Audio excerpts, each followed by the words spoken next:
Okay.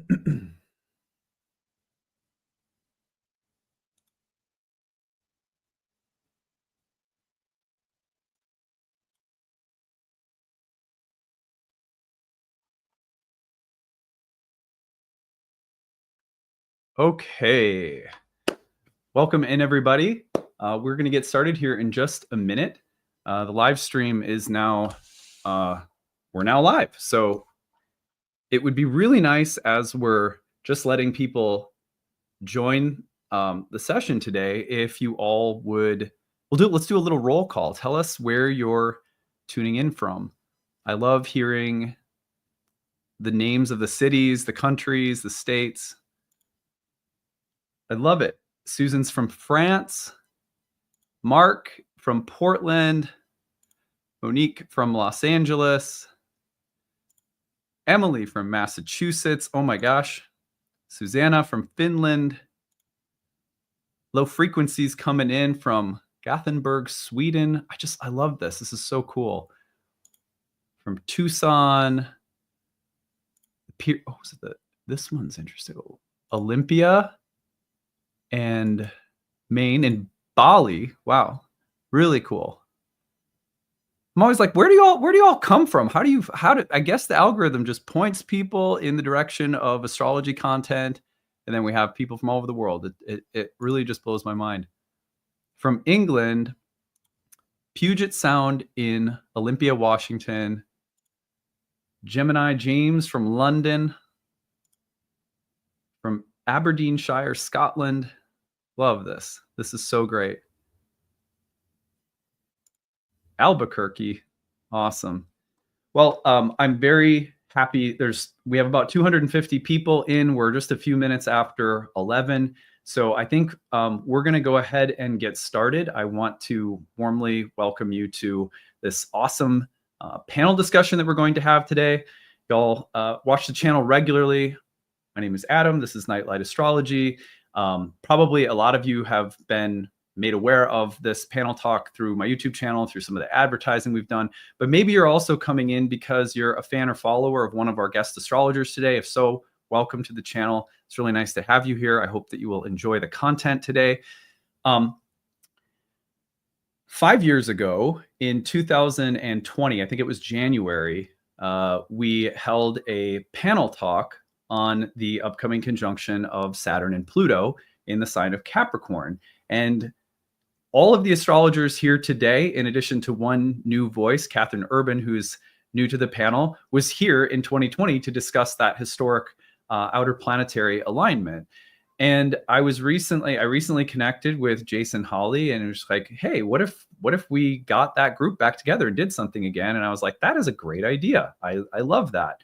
And my friend and my first astrology teacher, Rebecca Gordon, apparently Jason and Rebecca were talking, and they were also saying something similar. So it was just very synchronistic the way it all came together, that we could get everyone back on this panel together, and the time and date worked out for everybody. And at that time, it was really interesting because we talked about Saturn, Pluto, and Capricorn, and really laid out a lot of delineations that would play out over the course of the next year. None of us knew that, a pandemic was coming. None of us knew that year would be such an epic year.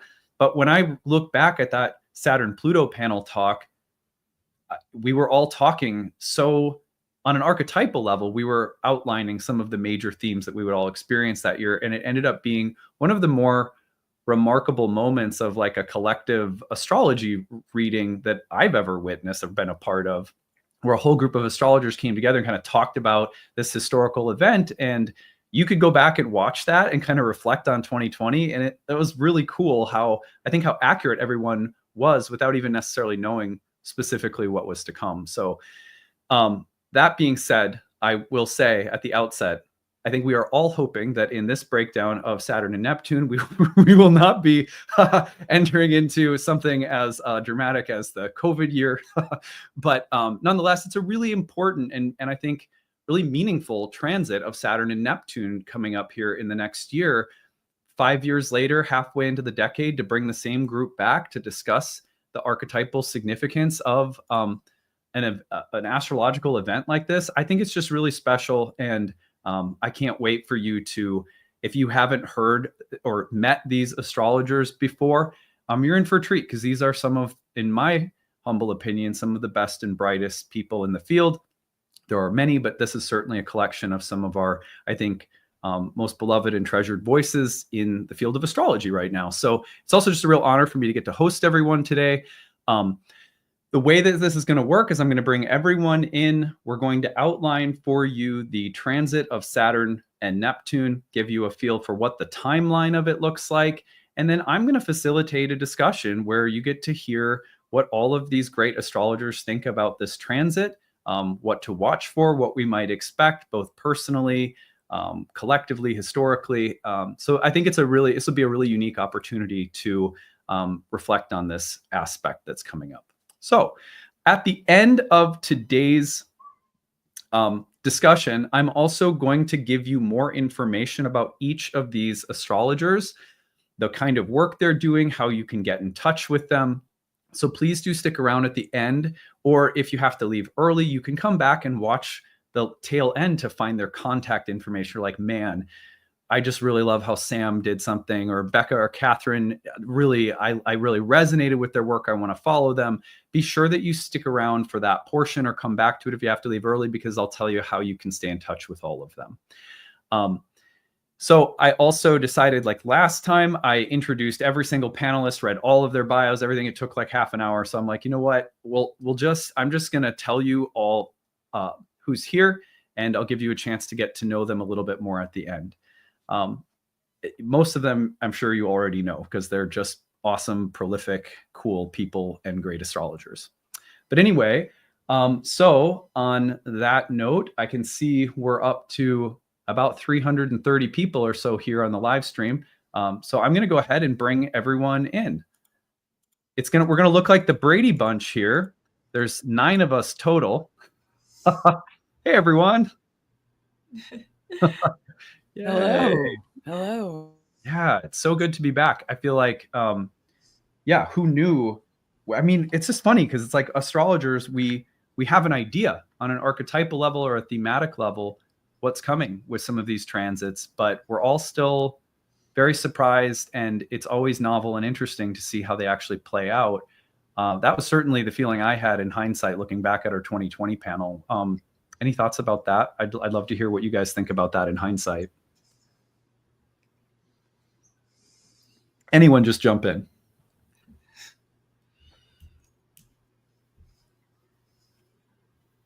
Oh, some of you might be. I had muted myself. I'll go.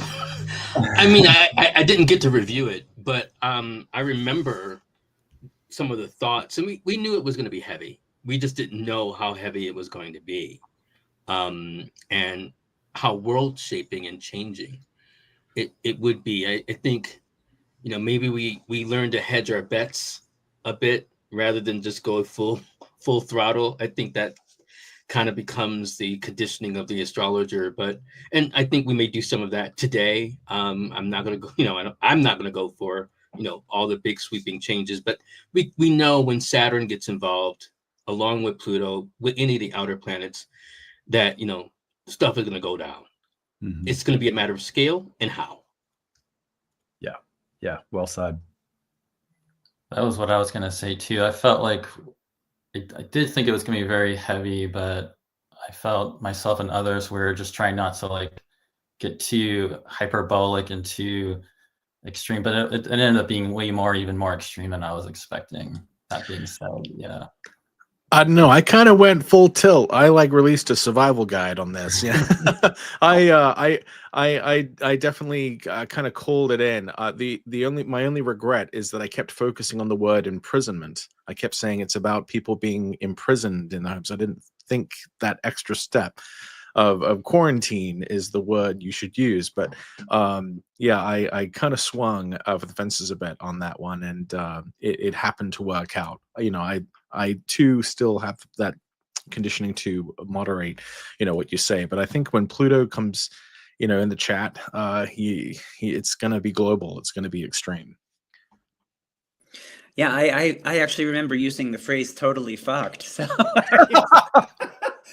because that was one of the, during another Saturn Pluto, there had been that Spring Awakening, the musical, and it has that song that I remember saying it in the sense of feeling like, something is coming and there's a coming together that is needed, to move through it. I mean, it wasn't just totally fucked and good luck.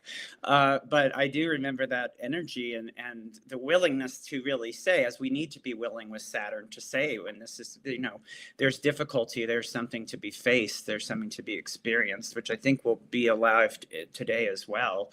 But the reason I also was really happy to get together is I really felt like what I would call a really secured symbolizing field, where I really felt we were in a space of divination, where the symbols could really speak, and with so many different voices.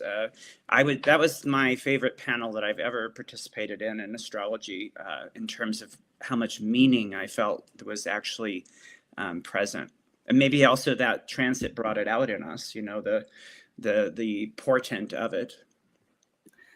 Yeah, I wish I could contribute, but actually I had to sit that one out. I have Pluto conjunct Saturn natally, so all of these things are like, oh, is that my chart? This idea of like total imprisonment or like we're fucked or whatever. But no, I had a life-threatening pregnancy, and so I was in the NICU, and CAD kindly allowed me to heal from that, and my child's now 5 and awesome. But with the Saturn-Neptune, interestingly enough, I have family who were born in 1953 who have that. So I'm thinking about having grown up with people who have this coming transit, and thinking also about all of the people born in the early 90s who have it as well, and like being careful how we talk about what's going to happen, given that people have charts that contain this configuration. So yeah, it was like I'm like after the fact, be like, I wish I could have been there, but I also was totally there. I just wasn't there, which that's like such a signature of Saturn Pluto, no? Like yeah.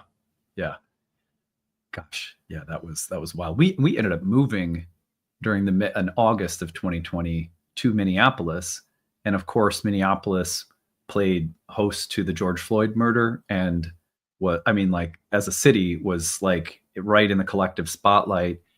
And the neighborhood that I hung out in growing up had been devastated by everything that had happened, and they're still rebuilding. There's artists and wonderful people in Minneapolis in general, who are slowly but surely like rebuilding parts of the city. But it was right in the wake of that. And that was another aspect of that year, at least for me personally, being from Minnesota.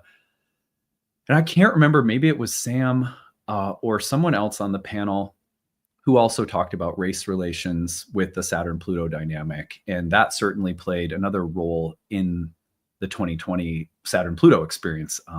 Yeah. It's a big year. Well, let's see here. So what I want to do for starters, as we now kind of shift gears here to looking at this Saturn-Neptune conjunction, is let's first take a look at the timeline. So I'm going to share my screen, and we're going to get real tiny there. So what I want to do for starters is just outline the process of these two planets coming together. So you'll notice on the screen that first we have Neptune entering Aries. This is right around March 29th into the 30th that you really see, depending on time zones and everything like that, that Neptune recently entered the sign of Aries. And of course, Saturn's close behind it. The fact that these two planets have really been co-present in the same sign for a couple of years, I think is significant. They've sort of been building toward this for a while in the sign of Pisces. Now they're going to meet in Aries, but they have an interesting dance that they're going to do together before the actual conjunction occurs, which we're now in the midst of. So if we take this back to sort of Saturday, May 24th into the 25th, I was at Norwalk in the atrium, and I was sitting, I think I was sitting right next to Gray at the time, if I remember correctly. Anyway, someone said Saturn just moved into Aries like this minute, and so we all threw up like a cheer, try to like welcome Saturn into Aries. But that just happened recently. So if we just kind of track out their movement together, you can see that at this time here, early June, as of the day that we're doing this panel discussion, which is June 1st, they're, about 1.5 degrees apart. At the very beginning of Aries, that 0 degree Aries marker is something that I hope we might mention along the way today. But here they are in this new configuration. Saturn, of course, in the sign of Aries in ancient or traditional astrology in its depression or fall. I hope that we can talk about that from a more nuanced and thoughtful perspective, especially so that we can take away any unnecessary anxiety or fear, because I think once we understand dignities at a little deeper level, there's a lot, they really help us think about the archetypes in a deeper, more nuanced way. And it doesn't just have to be good or bad. There's a lot to say, for example, about the relationship between Saturn and the Sun, who's exalted in Aries, that may inform how we're thinking about that dignity category. It's also not essential that we cling too stubbornly to a dignity category, especially when we're thinking about things on an archetypal level. So we'll try to work with kind of different perspectives today. But as Saturn moves along, now you can see by June 9th, actually, right around the day that Jupiter will enter Cancer, the two planets are now almost exactly, right, 1 degree apart. That close proximity is going to continue. If I go forward for some weeks, look at how close they are here by the early part of July. We're talking about, 15, 16 minutes of separation apart. So that's very, very close. That close proximity will continue as both planets retrograde this summer. And then what's going to happen is Saturn's going to kind of retrograde back into Pisces by early September. Neptune is going to also retrograde back into Pisces by later in October. And then the two planets are going to be within that's about 4 degrees. And then they're both going to turn direct before the end of the year. This is about December. I'm just doing this kind of approximately. I'm not being too exact here, but Neptune will enter Aries again right here. This is the 26th of January that it switches over. And then shortly after that, we're going to see Saturn entering Aries and following on the heels of Neptune. This is by about the middle of February 2026. Now, at this point, there they are, like 0.5 degree apart again, very close. And then their actual conjunction will come through. This is February 20th of 2026. I would say that between now and then, it's safe to say that the conjunction is playing itself out. Even if we have a little bit of separation in Pisces, we can think of ourselves now sort of astrologically in the Saturn-Neptune conjunction dance. Certainly, I think most of our orbs on this panel would be generous enough to allow for that. And I know Becca's would, for sure, because the archetypal background, I think you get up to like 15 degrees even. So they've been dancing together from that perspective for a while. Becca can say more about that later. Then Saturn will move off, but their close proximity to me is worth noting that they don't get a full 3 degrees of separation, which is an orb that I like to use for a while. I mean, it's not until about April that we see the two planets fully separating from that engagement range of 3 degrees. And then Saturn's going to be co-present with Neptune for a few years while it spends its time in Aries. So that's the timeline I wanted to lay out. Now I'm going to stop talking and I want to let my guests speak to this combination. What I'm going to do, just so you kind of know how the format works, I'm going to do my best to just direct questions about this transit to all of the panelists and make sure that you get to hear from everyone and that we kind of have a roundtable discussion in that sense. If you don't know these astrologers, Sam Reynolds, very glad that Sam is here. Been working with Sam for a long time. He's been a guest teacher in our speaker series program. Same thing with Jason, Jason Holley, Catherine Urban, Rebecca Gordon, my very first astrology teacher and good friend from long ago in New York City. Becca, who's come and taught for my students at Nightlight. I don't think anyone on this panel hasn't taught for my students at some point, which I really appreciate. Gray, Patrick, and Jen, all just phenomenal astrologers and human beings. And I'm going to make sure that, again, you follow their work and know where to contact them at the end today. but you're talking about people coming from a rich background, traditional, modern, psychological, archetypal. So we're really going to approach this from all the different angles of expertise. On that note, because I really appreciate having some organized way of approaching something like this, I want to start with what is a good way of understanding the combination of Saturn and Neptune in general. When these two planets get together, say it's a square, an opposition, a conjunction, and we can maybe fine tune this as we go, but what kinds of themes tend to manifest with this combination of planets? And I'm going to ask Becca to maybe say something to lead us off, and then we'll just circulate around and have other people add things in as we go. Becca, what do you think? What's a good way of thinking about Saturn and Neptune to get us started? First of all, thank you so much for hosting this panel, and it's an honor to be here with all of you. In terms of a way to approach thinking of these two planetary archetypal principles in relation with each other, they really are opposites in some way, because Neptune is the principle of the transcendent, the sacred, the numinous. It's what is invisible, ineffable, what's subtle. It's very hard to grasp in some ways. And it's symbolized by water. It's flowing, it's merging, it's dissolving, permeating. And then we have that in absolute contrast to Saturn, which is this solid reality principle that's concrete, that's foundational, that's structured. And when these two you can kind of think of it like bringing water and granite together. And those are not materials that mix easily. And Saturn often has the quality of blocking or negating the Neptunian. And at the same time, Neptune can dissolve and permeate and undermine the Saturnian solidity. So it's this combination of reconciling the ideal and the real, the imaginal, the visionary, the sacred, the dream, with that hard material principle of being incarnated in form. So when those two combine, it often isn't the easiest experience.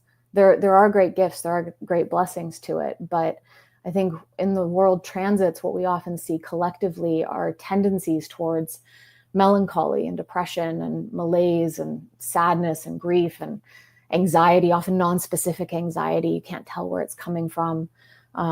Feelings of doubt, skepticism, kind of like a sharp irony can come through, skeptical judgment of belief or of naive optimism. There can often be a feeling of deceit or hypocrisy that comes through as well, breaking the illusion, disillusionment. So these are some of the ways that I think we see this combination come forward, and really trying to reconcile between those very opposite principles, where one often feels like it's overcoming the other. So hopefully that helps get us started there. That does get us started. I want to turn to Jason next. Both of you, I think one of the skills that I love that both of you have is you have such nice ways of laying out archetypal combinations. Everyone on this panel does, but Jason, what do you think about the combination of Saturn and Neptune? What comes to your mind as the kind of general blend of these two planets comes through?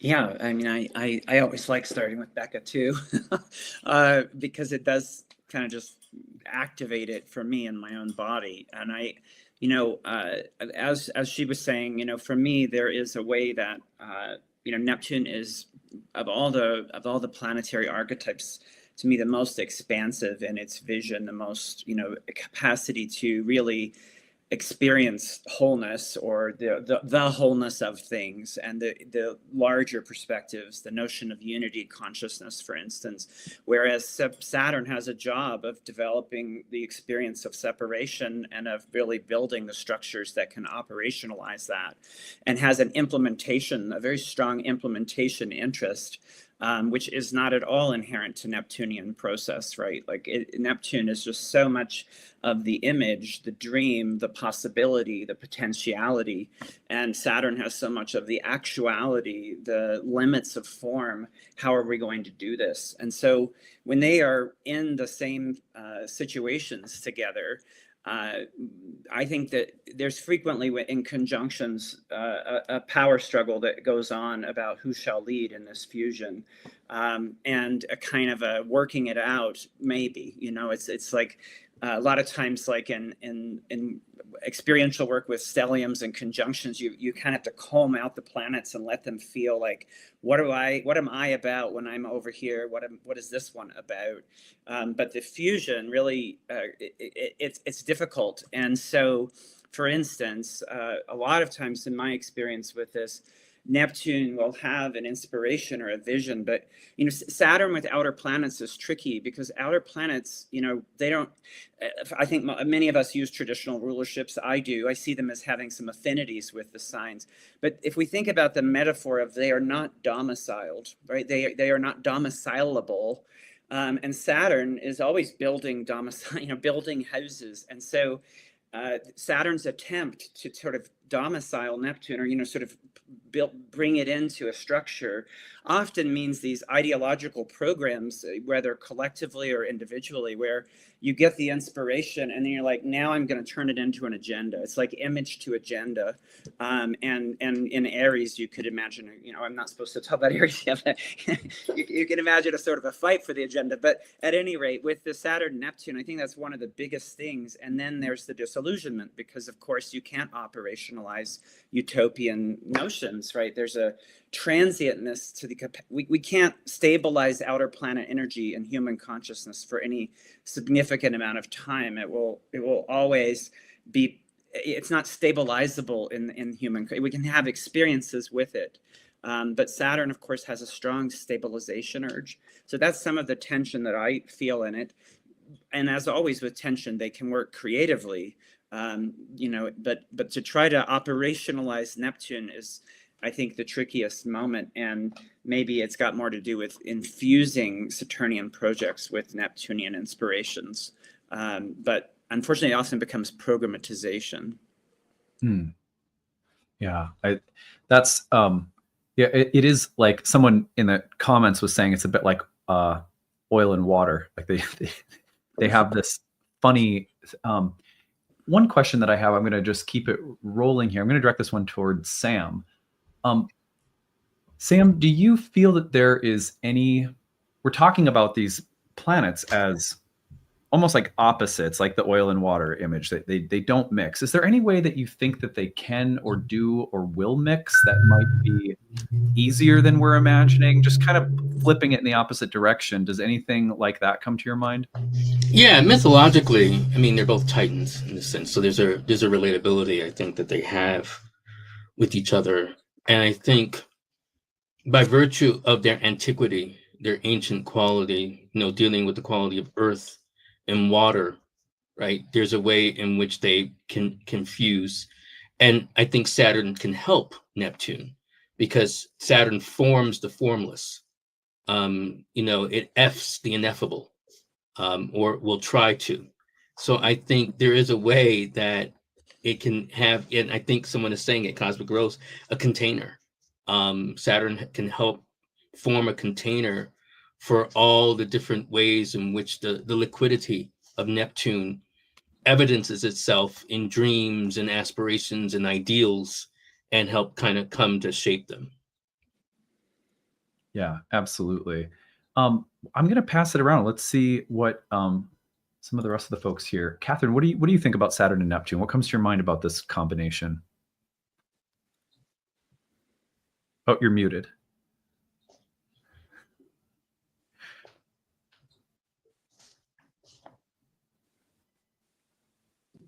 Is this better? Can you hear Yep. me? You're good. Okay, great. So riffing off of what Sam was saying, like, how are these two planets similar? And I'm going to kind of dip down for a minute here, because I think the way that these two planets sort of do have like a meeting of the minds is in the disillusionment sense, whereas there's a certain clarity that Saturn brings. And very often it's the clarity of Saturn that we don't always want to receive that clarity from Saturn, but very often the clarity that Saturn offers does help us, streamline what the vision is. Like with Neptune, Saturn can kind of have that ability to make real. So that's kind of something I've been sharing with a lot of my clients, is like Saturn meeting with Neptune is a way to sort of make that dream real. But very often that disillusionment has to happen first, where you have to kind of see what isn't working. And it's very often that process of dropping down and seeing sort of what isn't going to contribute or what isn't going to be supportive of that ultimate vision that has to be seen first. But these two together, as I was saying, can say, like, let's make that dream real. But it's very often first we have to be real with ourselves about what isn't in alignment to get us there. I love that. Yeah, that question of alignment and of almost like a discerning of what is real or unreal, what dreams or visions can be brought into the realm of Saturn, and which are we maybe not being real enough about or something. I think that's really important. And I like that you're saying, like, that process, while creatively constructive, may have an aspect of difficulty that's part of it, right? Yeah, absolutely. Like, very often what Saturn is showing us is not what we were hoping to hear, but it's the thing that we needed to. Yeah, I like that. Someone said, B said, Saturn builds block by block using Neptune's pouring dreamy cement. A dream coming true, but first get real. Yeah. It's nice. Nice contribution there. I want to keep moving around here. Jen, what do you think about Saturn-Neptune? So I veer towards the historical and less so much about the personal natal chart, because I think about world historical events. And in the same week when they conjoined in the early 90s, the Berlin Wall fell and South Africa ended apartheid. So I think of this borders evaporating, unthinkable changes in societal structure suddenly becoming true. Like Monday demonstrations in Leipzig happening, like, can we actually do it? Can we really not live in this socialist dictatorship? Yes, you can. Saturn, Neptune conjoin. Suddenly it's different. In South Africa, the system of apartheid is ruling people's lives. It structures how people are in their space, and suddenly it's gone. Like, the unimaginable has now become a new order. So I feel like with where we're at here, we're facing that similar kind of, like, we can hope for a change in the structures of how our bodies are in space together, and it can actually come true now.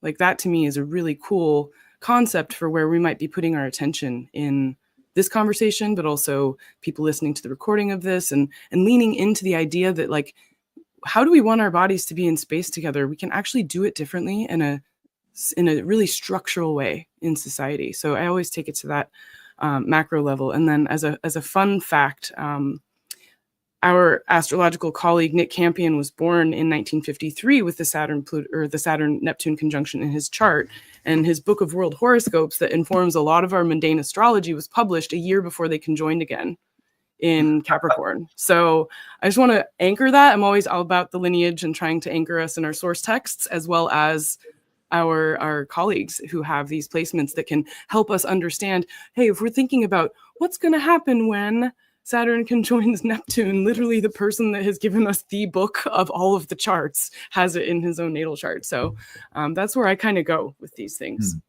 I love that. It reminds me, I mean, I watched a couple hours of the like 8 hours that Nick and Chris did on the astrology podcast about Saturn-Neptune, which was great, but I have to watch the rest of it at some point. But one thing that they made mention of was how things that are slightly more intangible can become more tangible when Neptune and Saturn meet. Here we have the human-made borders of countries, something sort of intangible, and their astrological signatures being mapped out and made sort of real and relatively concrete in Nick's work. And he's born with that signature. So I just love that Jen brought that up. I didn't know that, and that is really, really cool. Patrick, what have you been thinking about Saturn-Neptune? Oh, you're muted. Well, as a general combination, I kind of see it in that as sort of like a dream crusher or a dream realizer, and it's hard to know which one it means in the particular context that it happens in. I think in some ways, I kind of I don't really like Neptune a lot. I almost sort of like to take Saturn's side. I'm in some ways I'm kind of uncomfortable with the way that Neptune can just represent things that are not necessarily grounded in reason and logic. It is that kind of ineffable mystery, and I feel like Neptune does pose that challenge to Saturn as the planet sort of representing, I guess, our kind of lived reality. And Neptune sort of comes in and kind of goes, well, what is reality?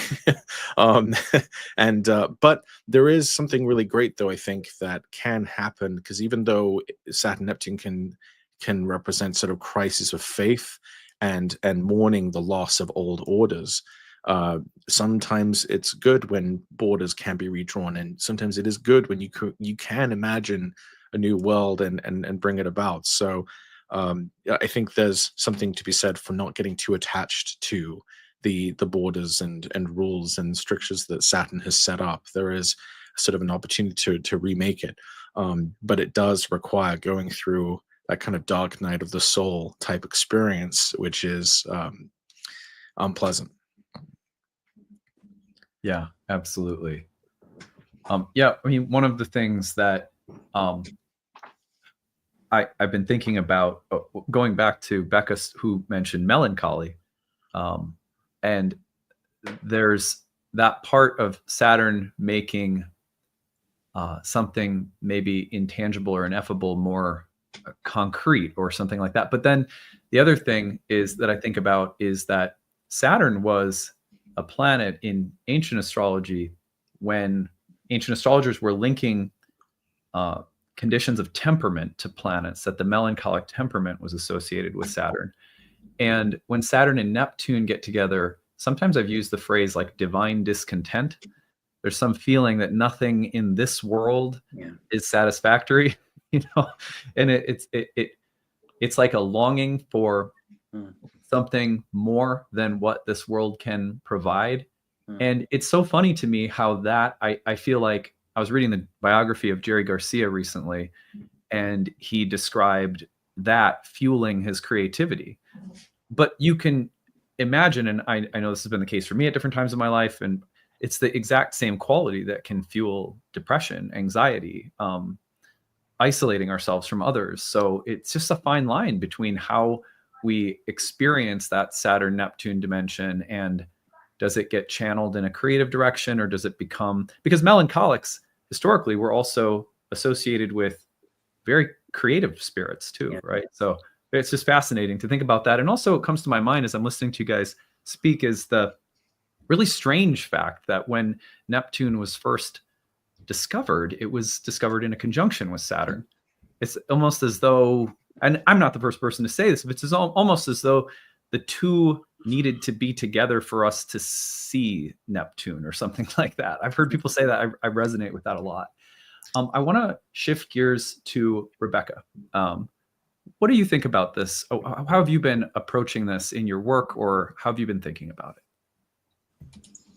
it?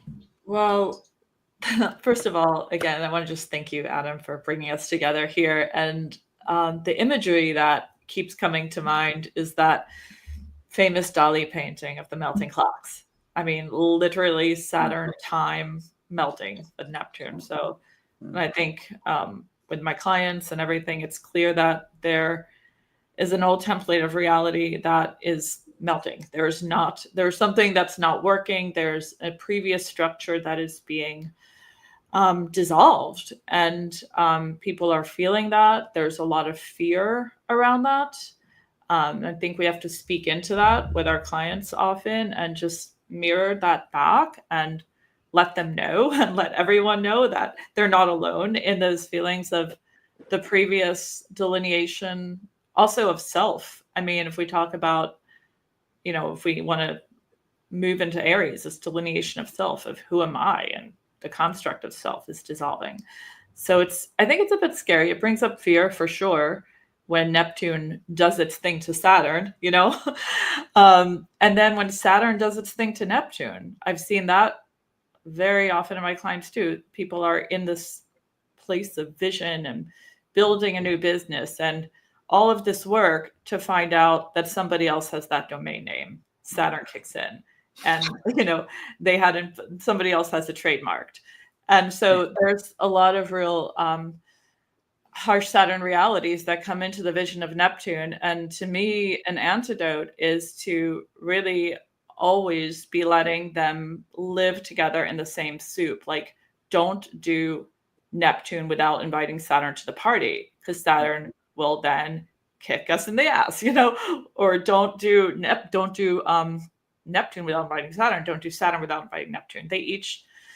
So as soon as we create a structure, we have to say, okay, where's the release valve in this? Where's the room for liminality? Where's the space for the I don't know?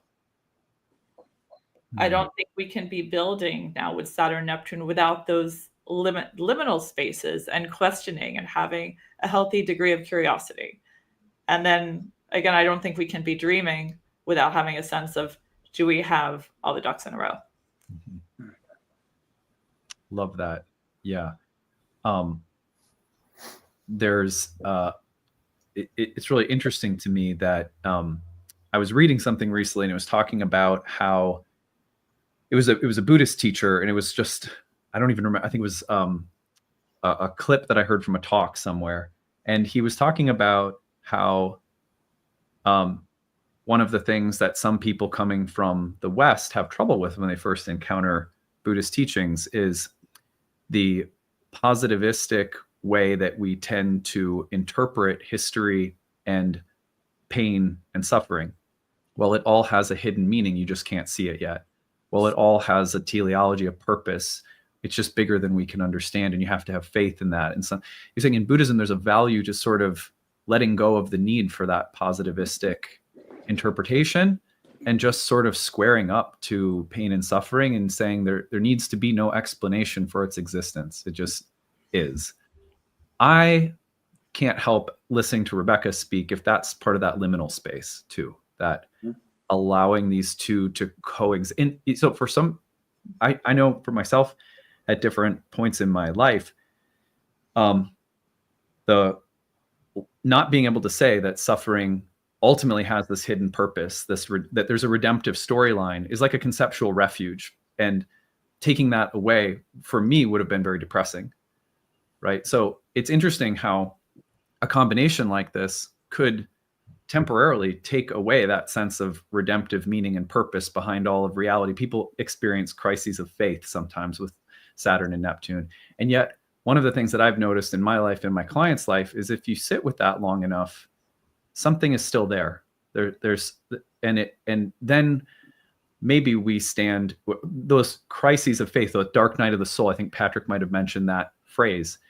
Something comes out of it that it can be just as buoyant within us, but it doesn't necessarily need the conceptual refuge of like a redemptive, overarching storyline. Does that make sense?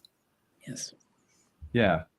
I would like Gray to say something so that we've gotten to hear a little bit from everyone before we keep going. What do you think about this one, Gray? Yeah, what you were just saying about suffering is definitely one of the things that I think about related to these two, because we do experience this dark night of the soul collectively. And as we've been talking about, there are a lot of oppositional meanings inherent in these two.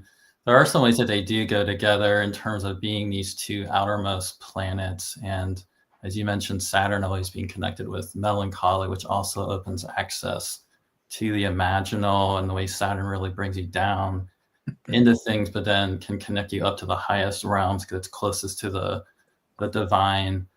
And certainly that's also where Neptune can come in at the same time.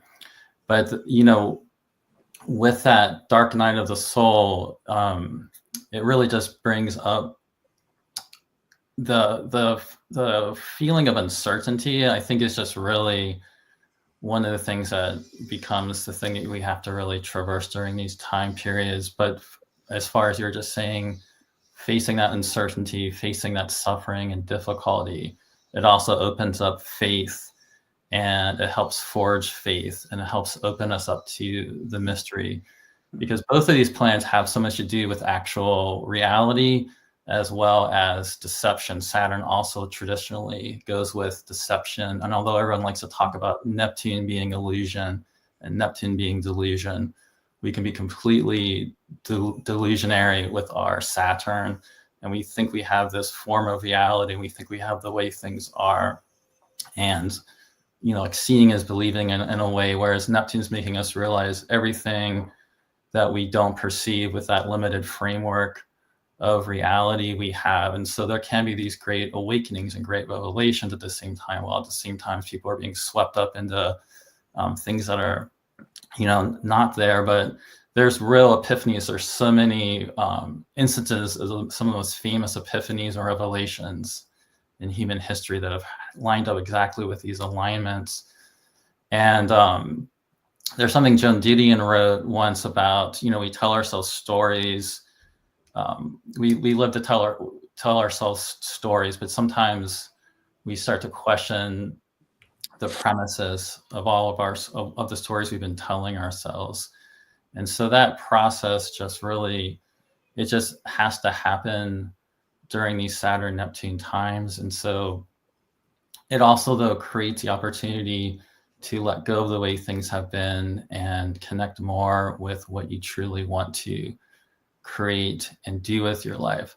And that's also the difficulty, because as you said, when that time when they formed that conjunction and we discovered them, about a year before that, in 1845, when they were both in Aquarius, is when in the United States someone first wrote and started talking about the term manifest destiny. And that's the other side of it. It's like, you know, we want to build our dream, but we want to construct these utopian ideals, but we can also then, with Saturn, and I guess it's also Neptune, start trying to enforce our ideals on other people and start persecuting people, because there's also inquisitions and witch hunts throughout history with this lineup. Yeah, that's such an important point. If we kind of reverse what I was saying a moment ago about almost like when there's a crisis of faith, or there's a sense of doubt, and maybe you just can't hold as tightly to some kind of redemptive meaning or storyline that's within or behind everything. The opposite can be true, where there's a redemptive storyline that you cling to with an almost authoritarian severity or extreme quality. This will save everyone, or something like that. Yeah, I'll let you guys say more about these things. I want to shift gears now to considering what it might mean that these two planets are coming together in the sign of Aries. Feel free, as I go through the panel again here, kind of go around the circle, to say whatever comes to your mind about whether it's 0 Aries or the early degrees of Aries, or if it's the sign in general, if you want to touch on the dignity of Saturn in particular. Anything's open. I'll start off by saying that the experience that I've shared on my YouTube channel that I had in the late 90s when Saturn was in Aries. Now, it was in my 12th house, so I think the location in your chart is going to matter when you're thinking about this. Historically, I don't want everyone to think that you have to go looking for this kind of story specifically, but I was in high school. I had moved to a new town, and I went through about a year and a half of being pretty severely bullied at my high school. And that experience has always felt very much like Saturn and Aries to me during that time. Of course, it was square to my sun during that period as well. So, some of that goes into it. But one of the things that I've taken away from that period was I worked very hard to try to figure out, first of all, how to hide myself, right? Or then, well, maybe that's not working. How do I stand up to these people? Well, that's not working. And then I remember a point that came where I said, why am I trying to do any of this? And it was almost as though this new intention or vision for who I might be entered my life. And it involved me leaving high school and going to a community college where I started studying philosophy and just left the whole scene and the struggle of that scene behind and kind of blazed my own trail. And that choice to like separate myself and go, was really rewarded. At community college, there were people in their 20s, sometimes older, going back to school. No one was jerky. Like, it wasn't like high school anymore, And I got to study something that was meaningful to me. And I got to leave behind the experience of being bullied. But it really took this moment of realizing that this battle was not necessary for me to fight. It was like setting it aside. So I've shared that story on my channel a few times in the past few weeks as a way of talking about Saturn and Aries. So I'll mention that for starters.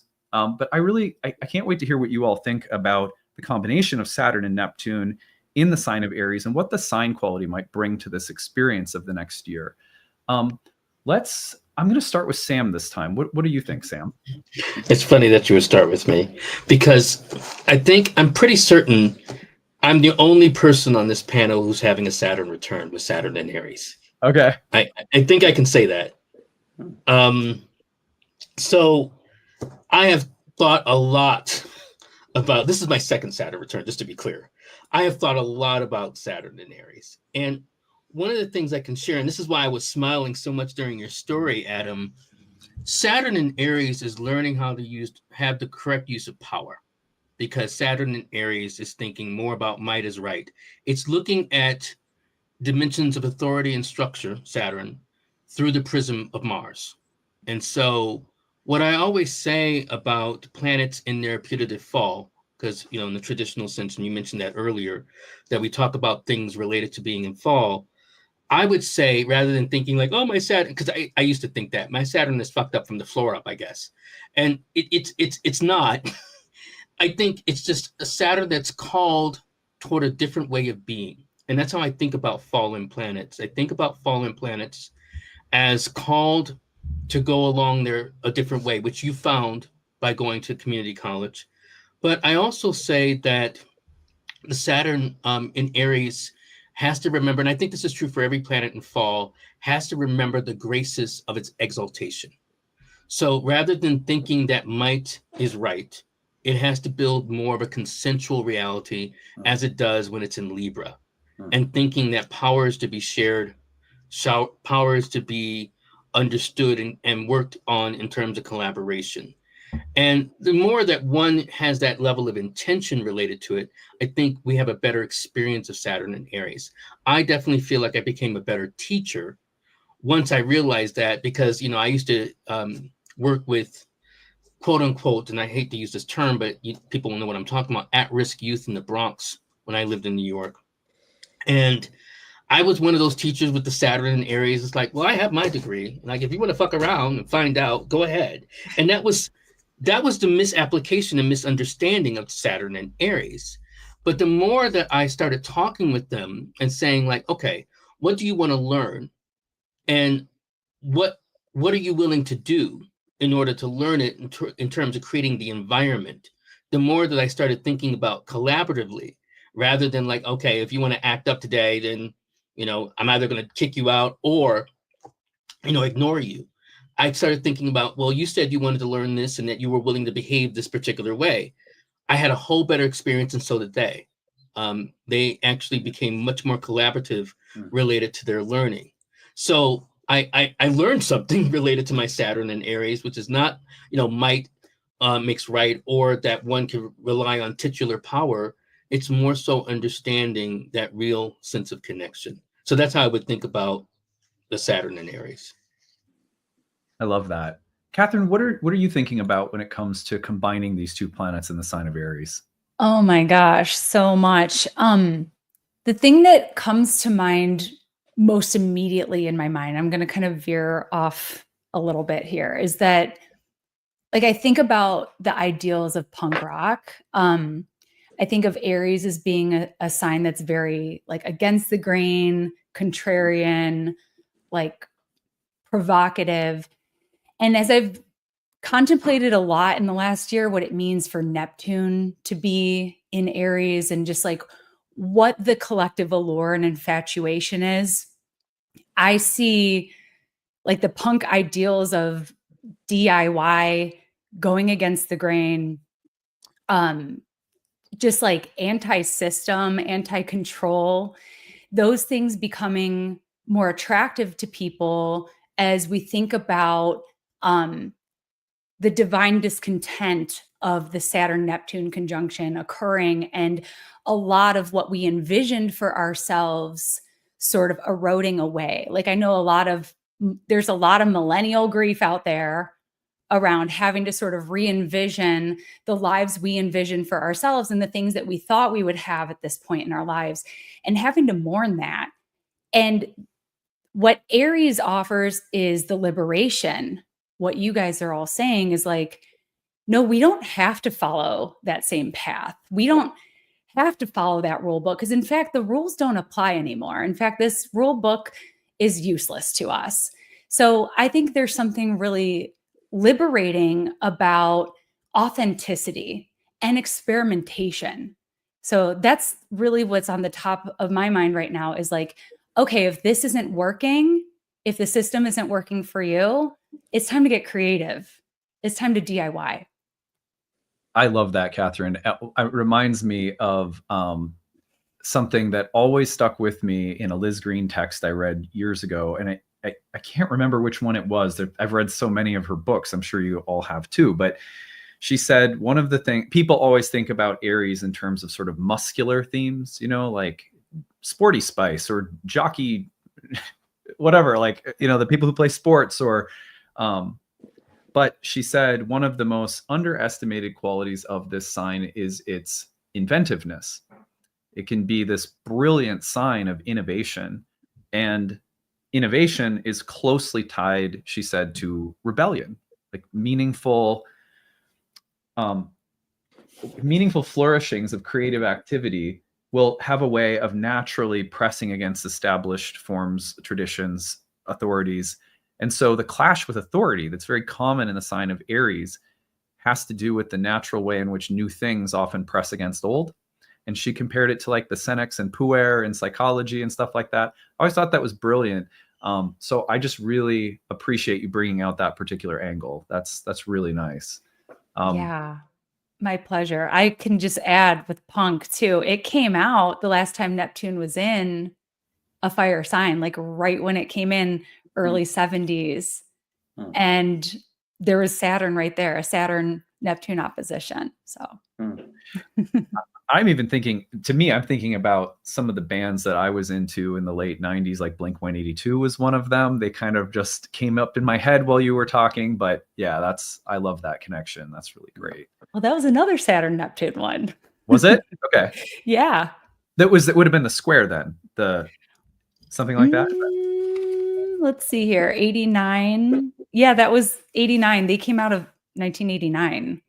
Blink-182 did? Yeah. They weren't popular. They weren't like mainstream until like the Okay. sextile or the trine, but Yeah. they came out in 89 with the conjunction. Oh, that makes total sense. See, I was only catching on to them in high school with whatever that big album was that came out, but doesn't surprise me that they had a background that's tied to something like this for sure. Yeah. I want to jump around and what else can we say about this pairing in the sign of Aries? Jason, what comes to your mind? Well, one of the things that is really there for me is one of the things I don't think we speak of with Aries very much, though, I think it's the most intensely vulnerable sign. And Mars also a very vulnerable planet, like the vulnerability of being a separate self, it's following Pisces in this experience of merger. And now the infant has been detached from the womb, there is and it's very vulnerable to put yourself out there. It's very vulnerable to be authentic. It's very vulnerable to be punk, actually. It takes a lot. And And I think that's one of the things that I really feel in this is the opportunity of this really early in Aries conjunction to really be a little bit with that. And I just want to share a mythic image that is there for me with this that is related to Pisces and Aries and Neptune.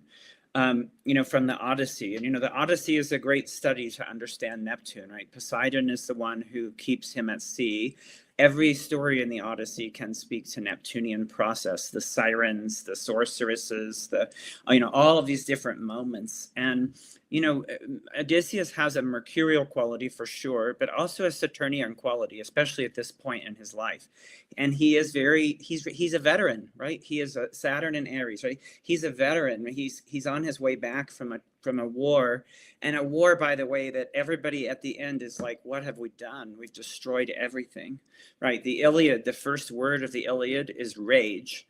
And it's an Age of Aries text, so it tells us something about the situation of being a separate self and how do I deal with all the authentic things in me, but also I'm part of a society, I'm part of sociality, and how do I do that? That's to me the Saturn, Aries, Libra fall exaltation question. Like, how do you do that? How do you honor you and also make it work in civilization, because that's where we're living?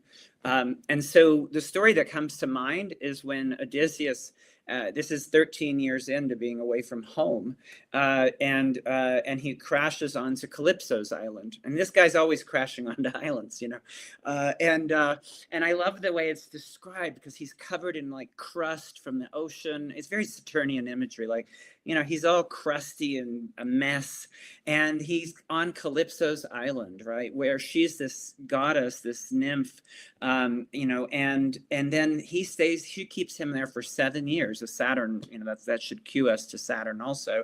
She keeps him there for 7 years, and I think, and she can be argued to be a Neptunian archetype, right? Her island is in the furthest, it's right in the center of the sea, like it's as far from everything else as it could be. And she keeps offering him immortality if he'll stay, right? And that's that seductive thing from Neptune, stay and you can live forever, you don't have to deal with it. But what happens on the island is that at night they are described as having rapturous lovemaking. He's experiencing altered states of consciousness. During the day, he just sits on the beach and cries for home the whole time. Like, that's all he does for 7 years.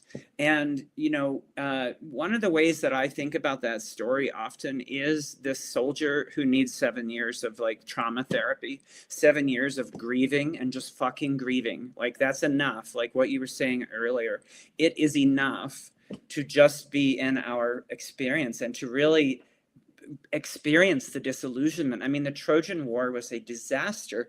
There was not any kind of redeeming feature to that war, and that's the point of that war, from my perspective. But there is a way that he needs to do that process.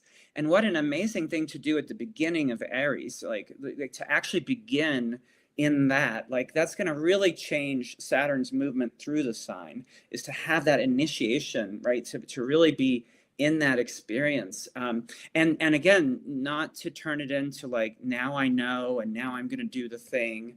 Even those things that have happened, like apartheid, like endings, those types of things, it's interesting, right? Particularly the Berlin Wall, it's not like that was a strategically Saturnian planned moment. That was a reveling of instinct. Like, Neptune is really, as much as it is intuition, it's also instinct. Poseidon was an instinctual god. People are always not knowing why they're where's the mythic connection between Neptune and the myths. The connection for me is the disowned instinctual, because Poseidon's always so angry. But it's because there's all this instinctual energy, and Aries is very instinctual. So for Saturn to get to hang out with that, to be reminded of that, and then to be able to move on, right? He leaves the island refreshed from that experience, and there's some different things. So I keep seeing it. And by the way, he arrives, right? I always think the first couple of degrees of Aries, you're still wet with Pisces. It takes a while to dry out, like the saturafuckeration, it's just like, and we're all so saturated with Pisces. So it takes a while to burn that off. 7 years will do, but you know, we have like what, I guess a year and a half really in this, or 7 years probably from that bigger orb. But anyhow, that's the story I keep feeling that has such initiatory qualities in it.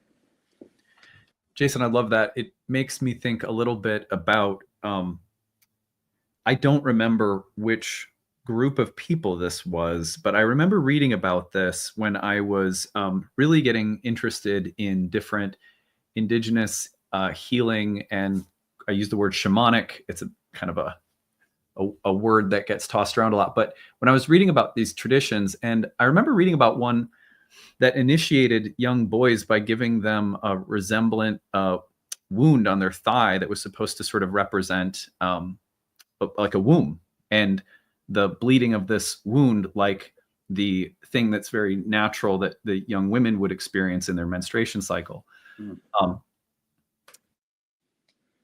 It's a weighty and complicated topic, but this is a masculine sign in ancient astrology. I think of gender as something that's fluid, obviously, and something that anyone can have an experience of regardless of orientation or anything like that. But when I think about Aries and that initiation you were just mentioning, I also can't help but think of what kinds of initiations a culture that is at times just like overly saturated with machismo and the kind of masculine energy run amok, or what some people in the past couple of years have called toxic masculinity. And I think about, like, is there, as a young man who went through ayahuasca experiences that really helped put me on a path of healing and sobriety and just really changed my heart, and that was from an indigenous tradition. I was really fortunate to take a part of that, but it really opened my heart center as a man, quote unquote. And so I can't help but wonder when you're mentioning initiation, what kinds of initiations may exist for a broken or wounded masculine energy on the planet. Something that comes to my mind. If anyone wants to run with that when I come to you, please do. But it's just something that naturally came up as you were talking. Let's see here. I also, along that line, by the way, as I'm just tallying up my notes here, I know that while Neptune was in Aries, we had the Civil War began. That's something that we haven't touched. I don't know if we've touched on that yet, but that did happen. Of course, when Pluto was in Aquarius, we had American and French revolutions. So some of the outer planetary alignments right now speak to divisiveness.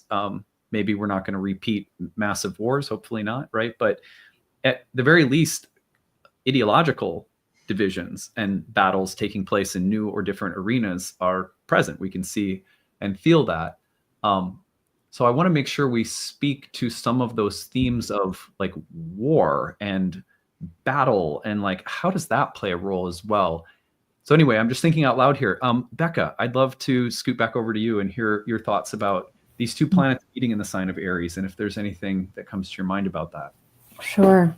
So, well, I wanted to loop back because there's been a couple references to the wider orb of influence that I work with based on the orbs that Richard Tarnas uses in Cosmos and Psyche. And for a conjunction, he was really looking at a 15-degree orb. And that makes a transit like this one, Saturn-Neptune conjunction, last about 3 years. So 15-degree orb would have the Saturn-Neptune conjunction start in March of 2024 and then go through May of 2027. And so we really do see about equal, a little bit more time in Aries, but kind of really this moving back and forth between the two signs. And it's also interesting that Saturn and Neptune have been co-present in Pisces for so long, and then will continue to be co-present in Aries for so long. I think it's about 5 years total. And so there really is this kind of dipping back and forth between these two signs. And I love the imagery, Jason, that you brought up of kind of washing up on the shore and drying out and then getting pulled back under again.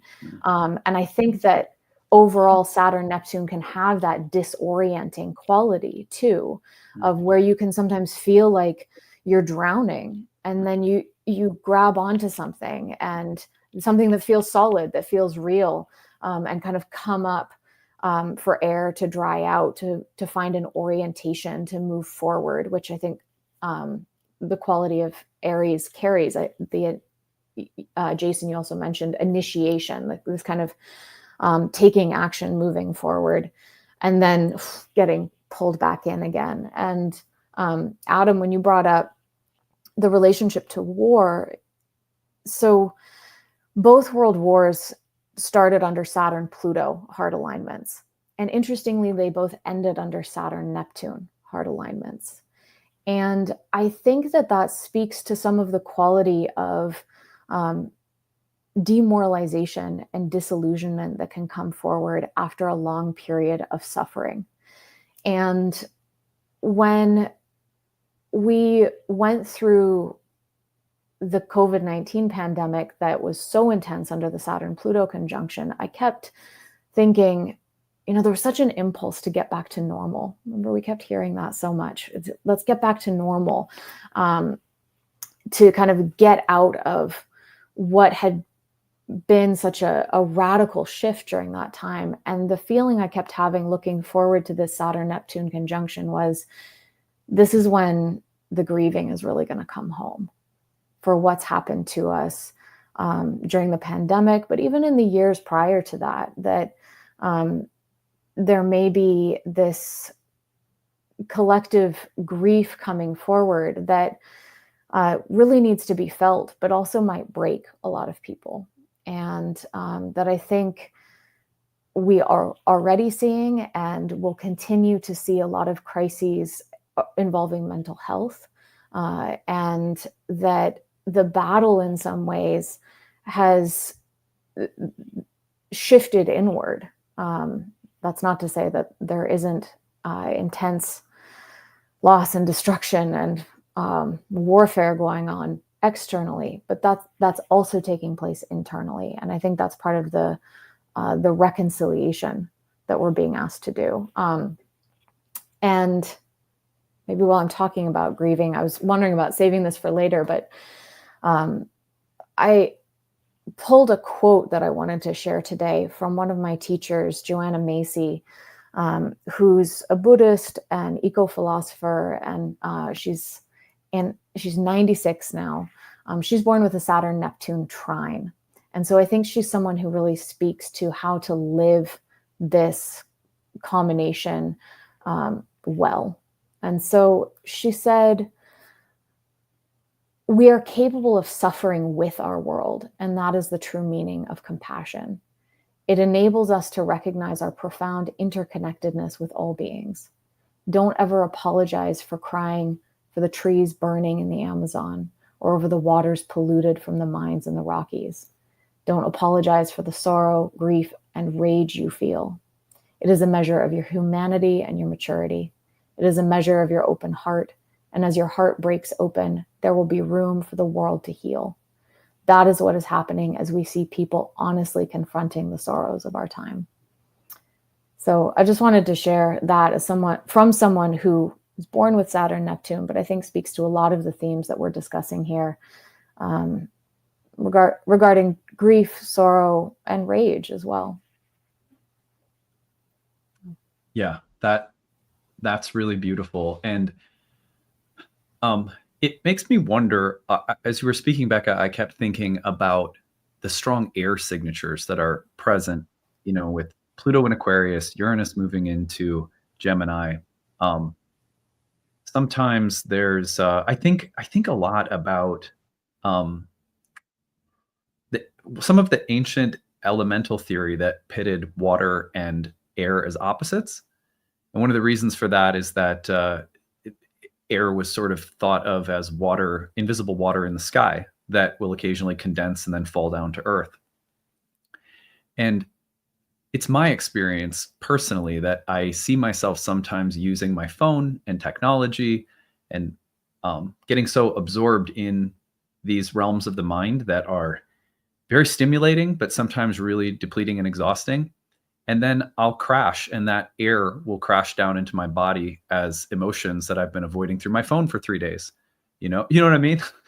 I can't help but think that it might be helpful to have Saturn and Neptune in Aries, as so much air is rising up and has to inevitably burst back down to instinctual, emotional realities, embodied realities, and that Saturn, Neptune, and Aries might be more courageous or bold or direct in sort of facing some of those unprocessed emotions, or the tendency to dissociate. It's like one of the things I love about Aries. My wife has 3 planets in Aries, so she's kind of like my prime example of like Aries energy in my life. Is there's just a willingness to be really direct and square up to things when they're difficult, and it's like, let's just be real and deal with this. So anyway, thank you. That was a really, really nice share. I really appreciate that. I'm going to swing around to Rebecca. Rebecca, what are you thinking about these two coming together in Aries in particular? Oh, you're muted. Sorry. Okay. Can you all hear me now? Yep. Okay, great. So what comes to mind first is the need for a new myth. I mean, Aries, as we can look at as the ultimate hero's journey, and especially Saturn and Neptune having hit the 0 point, it's like, smash that hard reset button. What is our humanity actually here to do in the wake of AI exponentially evolving and all these things? We're sort of forced to face the question of what is our humanity here for? What is our Aries instinct? And I have a feeling that it's no mistake, these, of course, Saturn and Neptune can join in Aries, pointing a finger at the individual and will.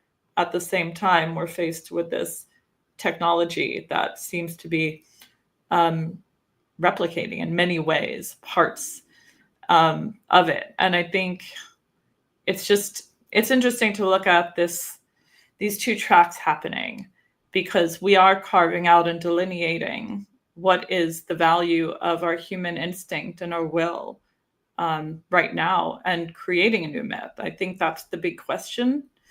Currently, we're going to have to create a new myth of what are humans here for on this planet? What is our purpose? And coming back to that 0 point in Aries, asking Saturn and Neptune the question. And I mean, and especially your story, Adam, like you had all of the rites of passage and the hero's journey, that separation and everything, going to the college and starting a new life. So it's like, it's a true hero's journey for humanity now. And both Saturn and Neptune are strangers in a strange land in Aries. Like neither one is so comfortable in the terrain. And so it's like, yeah, we all might be sort of uncomfortable for a while. And like, also I'm thinking about, sure, the fall and everything of Saturn being in Aries, being in its exaltation in Libra. What does that mean? I mean, I take the word fall literally. I think that there has to be a fall from grace in some way, a fall from what we thought this was all about. We have to fall and somehow peel ourselves off the floor and find a new meaning. So that's what comes to mind. And then I'm thinking about also, of course, Descartes, who's, I'm not the biggest Cartesian fan, but that's, I think, therefore I am. And that kind of sums up Aries. So I had to just peek into his chart last night. And like, sure enough, this guy, Descartes, has like Saturn. He has Sun, Mercury, Jupiter, Uranus, and Pluto all in Aries, right? And I think we're coming into, with both of them in Aries, this urge to kind of try to master the will and master the mind and the cult of the individual, selfhood, kind of piggybacking on what Catherine was saying, this also going back into so there's a lot of noise in the background. Somebody's typing. And what Catherine was saying about the punk rockness of it all, I mean, I absolutely agree with that. But there's also you have to be sort of unrealistic too, in that like Saturn, it starts off with Saturn in Aries, and then Saturn leaves. And then we just got Neptune in Aries. So I have a feeling that in the beginning of this transit, we're faced with more restrictions. And in a way, those dissolve and the vision and the dream of the journey takes up more space over the next 14 years. So yeah, that was a lot of pieces, but these are things I've just been thinking about. So yeah, I mean, coming back to, I guess, the theme of what is our new myth of being human, what is the purpose of our humanity? And coming back to the will, instinct, we've been taught most of our lives to scrape away our instinct, and the programming of our whole system has been ultimately follow the rules, do as you're told. And instinct, Aries, is just the opposite of trusting that will, something that is unique to each person. Thank you. That was really nice. I really appreciate that perspective. You were mentioning, you were kind of talking about AI a little bit, and the I amness. It seems like we're on a path to have a meaningful dialogue about whether or not optimization of our humanity is as beneficial as our humanity.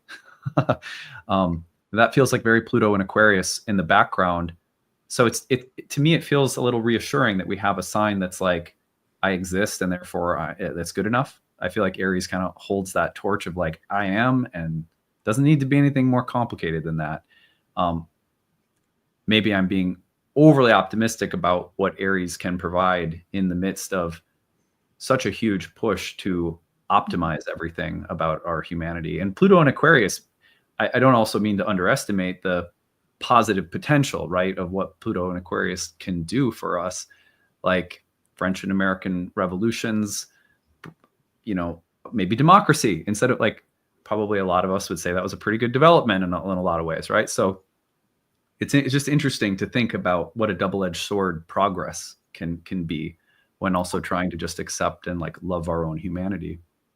Yeah, I have to say, I absolutely agree. Like, thank goodness that we have something, Saturn and Neptune holding it down in Aries while Pluto's in Aquarius. And also just thinking about like looking at this in contrast to what happened in 1989 when they were conjunct in Capricorn, when, you know, the Berlin Wall is coming down, we're carving out land and we're saying, okay, we're moving from communism to democracy, right? It's a Capricorn structural alignment, but this is not structure, it's self. That was like, where do we place the boundaries? We're opening those up, dissolving them. Now it's the same thing, but it's about selfhood instead of Capricorn. It's funny, Rebecca, as you're saying that, an Instagram ad popped up last night that was like, download this app, pick a song, take a video of yourself and speak, and it will transform you into a pop star singing this song, and it'll use your voice and your image. And I was like, I mean, first of all, it's crazy that exists, and I'm kind of blown away by that. And then in another way, I'm just like super creeped out, you know. I think it was like I was scrolling through X or Twitter or whatever yesterday, and I think Chris Brennan had posted something like, how's everybody doing with Saturn-Neptune? And it was like this video of all of these AI characters talking about how cooked we are because no one's real anymore. I thought that was pretty funny. Anyway, okay, I'd like to hear, let's go to Jen. What are you thinking about with Aries as this sign signature of Saturn and Neptune? I definitely resonate with what Sam and Rebecca have shared so far, and everyone here, honestly. And thank you, Becca, also for your transmission, because that really brings up some powerful emotions that I think have to be present when we're talking about this. The 0 Aries point is going to affect the whole world. This idea that we are separate and that we have, as you said, Adam, nation states is a total fiction. So the fall of the Berlin Wall, the last time they conjoined, and the end of apartheid, and this idea of the world structure opening up into globalization, and the concept of maybe a possible post-Westphalian order, that was what got put in place in the 1600s after the 30 Years' War. We got this idea of national sovereignty. As we move into this next phase, we're going to have to think about what it means to be a connected community, and all of the United States action, and actually the the president of the United States put tariffs into place when Saturn was still in the what's called the bounds of Pisces at the end of the sign, when Saturn was like setting its own terms. But together with the punk rock elements that Catherine mentioned and some of the authenticity and questioning of authority that Rebecca pulled up, it's like when Saturn's in Aries, I think of all Saturn in fire signs as being questioning of authority. You can call yourself president, but if you're not acting presidential, that fire Saturn does not care. So it's the next phase of Saturn dipping into Aries just for now is just to say, we're going to be able to speak truth to power. We're going to question that authority. We're going to have the resolve to be able to do that, especially when Jupiter gets some strength, because at the very beginning of Aries, Jupiter has some say-so over what that Saturn can do. And when Saturn dips back into Pisces, that's going to be some of that thing that I think Rebecca spoke to of like, oh, but we're going to be clamped down again because Saturn's going to have a lot more power to set the terms once more. But with the full ingress of Saturn back into Aries, I think that's when we're really going to be able to mount saying no. Like, you call yourself that you have this authority. Yeah, you got the job, but you're not doing the job. Do the job, or we're going to not care and pay attention or comply, right? So I feel like that has a lot to do with when it's on the world point. It's not just a US-centric story. It's everywhere. Anybody who's trying to exercise authority without actually being a servant leader is going to get it, because people are going to say, we've had enough. Like, you have the title, but you're not doing the work. You have to do the work, and then we'll give you the respect, right? So I feel like that's a lot of what we're going to be seeing going forward with the whole world. And we have to think of it that way, that it is going to be everyone, not just, a special story with certain alignments that have patterns repeating. The 0 Aries point is everyone, right? It's the whole humanity. And I think maybe also what you said, Adam, with your story about the AI pop stars, like, yeah, like, what does it mean to be human? That's a question for every human to be pondering. It's actually inescapable at this point. Whereas like when postmodernism was really rooting down in the last Saturn-Neptune conjunction, it was like you could still be living in modernism or postmodernism. Maybe if you had access to universities where that was the lingo that was going on, and then you go out to some rural place and it's like, no, there's still like definite modernism here. And so now all of those myths are evaporating and changing. So yeah, that was really well said. I think of Liz Green's, there's a section in one of my favorite books by her called The Astrology of Fate, where there's a chapter called The Myths of the Zodiac. And when she talks about Aries, she talks about the confrontation with a tyrannical authority figure in the story of Jason and the Golden Fleece. And at the end of the story, the downfall of Jason is that even though he's overcome this tyrant, he comes to resemble the tyrant that came before him. And so I think the servant leadership thing is super important. I was looking at Neptune and Aries in terms of, oh my gosh. No, I'm going to forget. Gandhi. And just thinking about passive resistance and how do you resist something? How do you oust structures or people from power that are corrupt without getting drunk on the power that's needed to do that work? Something that obviously came up during the periods of the French and American Revolution as well, where there's like this revolutionary heroic quality, and then there's this dark side, like what was the name of the French guy who was the leader that kind of he became sort of a tyrant? Anyone remember his name? Robespierre? Yeah, that's it, right. Yeah. Anyway, that comes to my mind. It's just like I always think of Star Wars, like there's a Jedi way of handling Darth Vader. Like how do we access that? I think that's going to be super important. But the other thing that's fascinating to me is I think one of the reasons we can think about Saturn in its fall in the sign of Aries is, this is the sun sign, and there's that dichotomy between the sun's sign and Saturn's sign in the zodiac, Saturn's exaltation and the sun's exaltation in the zodiac. And it's not surprising that Saturn in the sun's sign will sometimes correspond to the downfall of solar figures or central figures of authority. Even like Neptune entering Aries and the Pope has passed away and a new Pope comes in, or Saturn and Neptune crossing this threshold into Aries, and was it cancer that Joe Biden was diagnosed with? Yeah. So Yes.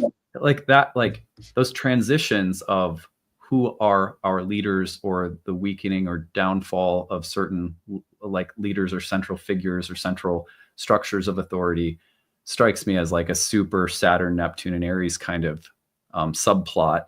So I just really love that you brought that up, Jen. I think that's super important. I love how you said, if you're not actually doing the work, it's like this placement will sort of kick you out. Let me go on to, we're going to do Patrick and then Gray on the same question. Then I've got a few little questions to kind of take us down the home stretch with. Patrick, what do you think about this combination in Aries?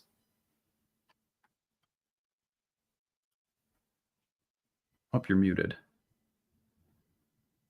Thank you. I just wanted to say thank you to Jason for breaking the Fox seal. You know, I have clients sometimes who go like, "Can I swear?" And I'm like, "Yes, you can fucking swear," and you know, that helps people feel more at ease. But so a while ago, I was thinking about Saturn in Aries, and I was thinking, okay, so Saturn likes to restrict or regulate or control, and Aries is ruled by Mars, so Mars is providing the resources of violence or weapons. And so I was like, okay, well, therefore, Saturn in Aries periods should coincide with periods when like gun control efforts occur. And so I looked back through those returns, and it turns out that, yeah, you know, back in 1997, 1998, that was when England and Australia both had universal gun bans. And if you go back even further, you sort of see gun bans happen in California in the 1960s under a very different set of circumstances. And even the creation of the FBI itself and happened under Saturn in Aries. So there seems to be something about Saturn in Aries with like creating these structures or rules surrounding the use of force. And so I'm a little concerned about that because, you know, obviously the United States has like a long history of having an issue with this particular policy goal. And it makes sense because the Second Amendment itself was ratified under Saturn and Aries period. So this seems to be going back a long ways in the history of this country. But we know that it's global. It's not just a United States story. Other countries are also taking these kind of initiatives in this time. So I remember thinking back last year, like, well, Saturn's going to be in Aries, and that seems to coincide with gun control. Well, surely that probably means, you know, the pro-gun control side wouldn't be in power. But interestingly, if we look back at that 1960s example, there was gun control implemented in California by the then Governor Ronald Reagan, but it was only in response to the rise of armed Black Panthers. So unfortunately, in our current context, that makes me think like there may be restrictions on weapons that are more targeted and not necessarily, we may get gun control, but like not the kind you might like. And so I just kind of want to prepare people for that. And the other sort of insight I had was, well, okay, let's think really basic. Saturn, it likes to build things or build sort of institutions or build walls. That was where we heard a lot of talk about a wall being built when Saturn was in Capricorn. And of course, when the Berlin Wall was first constructed, was when Saturn was in Capricorn. So there seems to be this big theme on walls with Saturn in Capricorn. Well, Saturn in Aries, that would seem to suggest a wall made of fire. And of course, that's the word we use for blocking internet traffic. And when you look back, when China instituted their own firewall, that was when Saturn was in Aries square Neptune in the late 90s.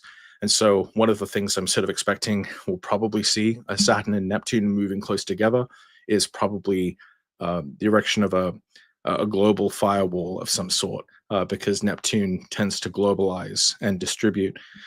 So not really looking forward to that either. So I would say, you know, if you are hearing this and going like, okay, this sounds kind of alarming, maybe look into a satellite internet, maybe an independent one, maybe one from outside of your country. I won't make any recommendations surrounding weapons, but, you know, if you're concerned that you may not be able to have access to that, then I guess you'd have to think about what you might do about that. Now, I want to say one other thing about Saturn in Aries, because actually Sam reminded me of this. Before I was a teacher, I was a music teacher for 5 years. Before I was a music teacher, I was a substitute teacher.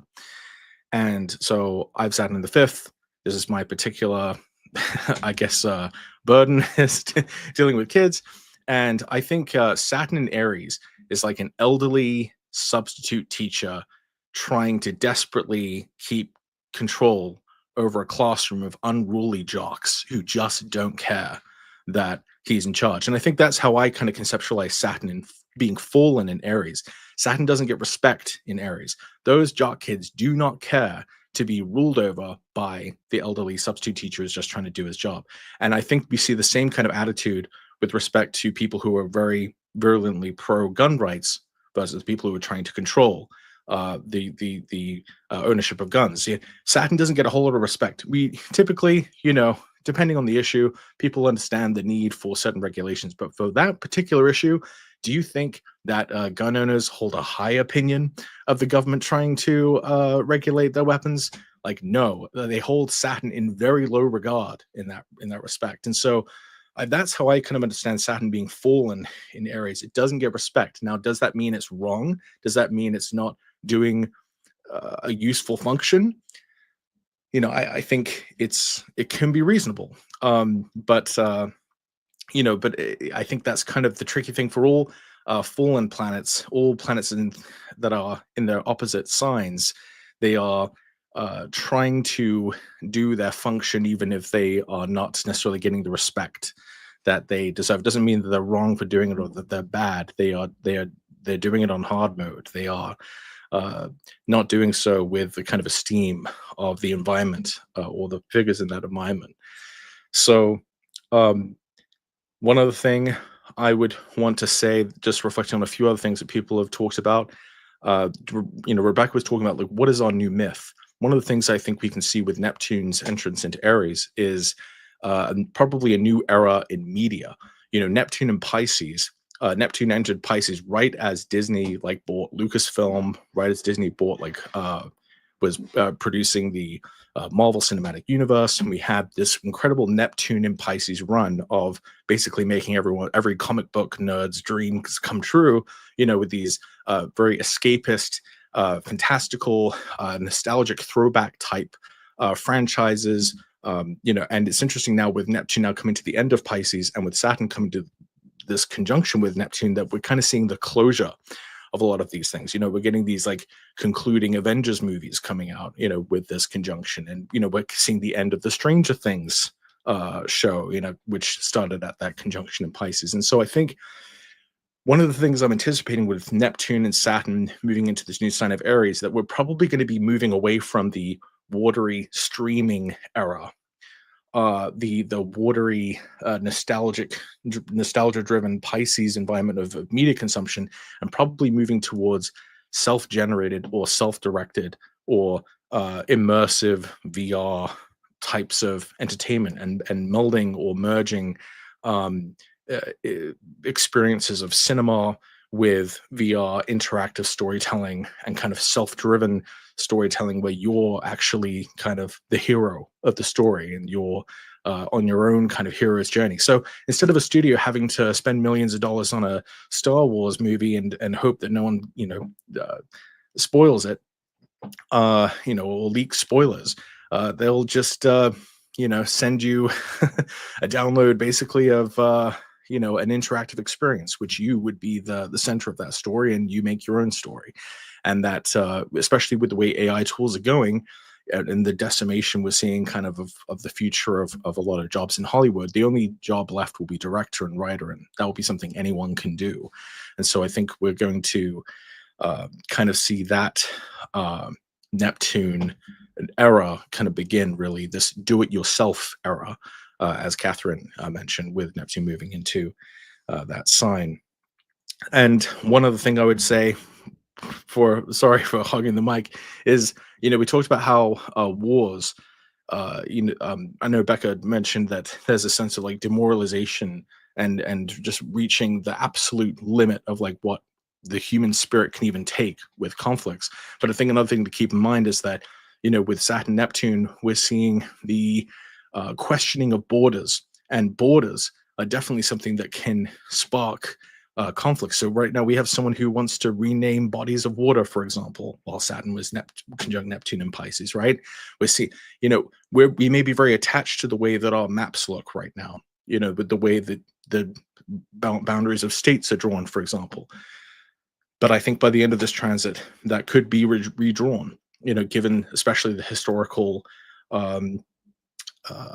throwbacks, we're seeing to other times of self-definition for the country. So I think, when no one's at the helm, when the president is not doing their job, essentially, that's when you get a do-it-yourself environment again, throwing back to Catherine. So there's just a few threads I kind of was connecting while I was hearing you, and that's kind of what I think of Saturn and Aries. It's I think of that substitute teacher, and I think of my own experience with substitute teaching, which wasn't quite as bad as that, but yeah. Anyway, that's what I have. Thank you, Patrick. That was awesome. I really appreciated some of those perspectives that you brought in. And thank you to everyone. This has been just awesome. One thing that came to my mind, and I mentioned this at the very tail end of a presentation I did at NORWAC recently on Neptune and Aries, where someone said, well, what do you think about, Saturn and Aries? Give us a few thoughts. And I remembered another thing that was happening in the late 90s in my own life while Saturn was in Aries, speaking to that downfall of solar figures, that theme. So my father, who's a minister, was basically, he was in the midst of his Uranus opposition. There were marital affairs happening. He was starting to drink, and he was a minister. And this was all sort of behind the scenes. And I was seeing it happen, and really nobody else was. And the one thing that I came to my mind, it just popped into my head when someone asked me in the talk about Saturn and Aries, is like, yeah, I remember my mom and sister were gone on a trip, and my dad had gone out to do some of this more secretive drinking that he was doing, and he came back just wasted, and he could no longer hide it from me. It was like me and him, and I was like, I have to help him to the bathroom to throw up. And it's clear now, there's no more facade. He knows that I know exactly this fall from his grace and his position and his integrity that's happening. And I remember thinking, he doesn't deserve my help right now, because I was so angry at his shortcomings at that moment as a 17-year-old kid or whatever I was. And so the other image that comes to my mind is Patrick was mentioning like Saturn and Aries, like not getting the respect. It also might be a Saturn and Aries that represents a Saturn and Aries that's like, I need help, right? Like, I just thought of like how apt that is, and how we can also turn the jewel perhaps and think of, what are the wounded figures that are represented by Saturn and Aries that are going to show up somehow. I also had a client one time with a Saturn and Aries who, when he was a kid, he was part of a military family, and his father died in combat. And I can't remember if it was the Gulf War or what it was, but anyway, so he grew up basically without a father, and then he had a string of temporary sort of stepfather figures who were all just like awful.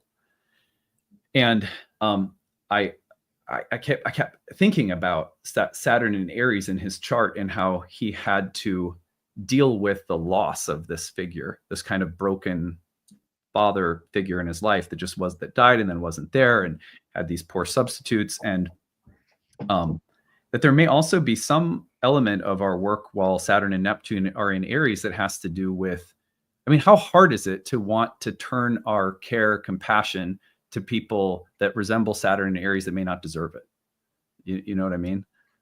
What happens when the person you least align with ideologically, that is most an enemy, somehow is wounded and needs your care or my care or our care? And how do you, the question for me in that moment is like, I'm not condoning your behavior because I'm walking you to the bathroom to puke right now, Dad. Like, and I remember like, do I say that? Or do I have to say that? Or, like, does it go without saying that I don't condone? Like, that's like tricky when, especially when I was like just a kid or whatever. But yeah. So anyway, that just came to my mind because that substitute teacher image was like so perfect. And then it reminded me of that other, I guess, the kind of inverse image, like a broken Saturn that needs help.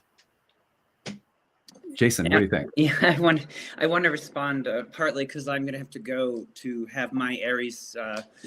I'm a very competitive volleyball player, and I need to go win. Yeah. So all right. that's part of it, and I have a good volleyball metaphor to bring to what you just said. Because for me, I think right, we are all going to be with those Saturn and Aries, and we also are all going to be that, meaning not have it together, not be able to, organize ourselves. Everyone is your father, right? Like that is part of the invitation, perhaps, of Saturn becoming depressed and fallen in Aries is kind of like, no, you don't have it together. And Neptune will be happy to help you know that too.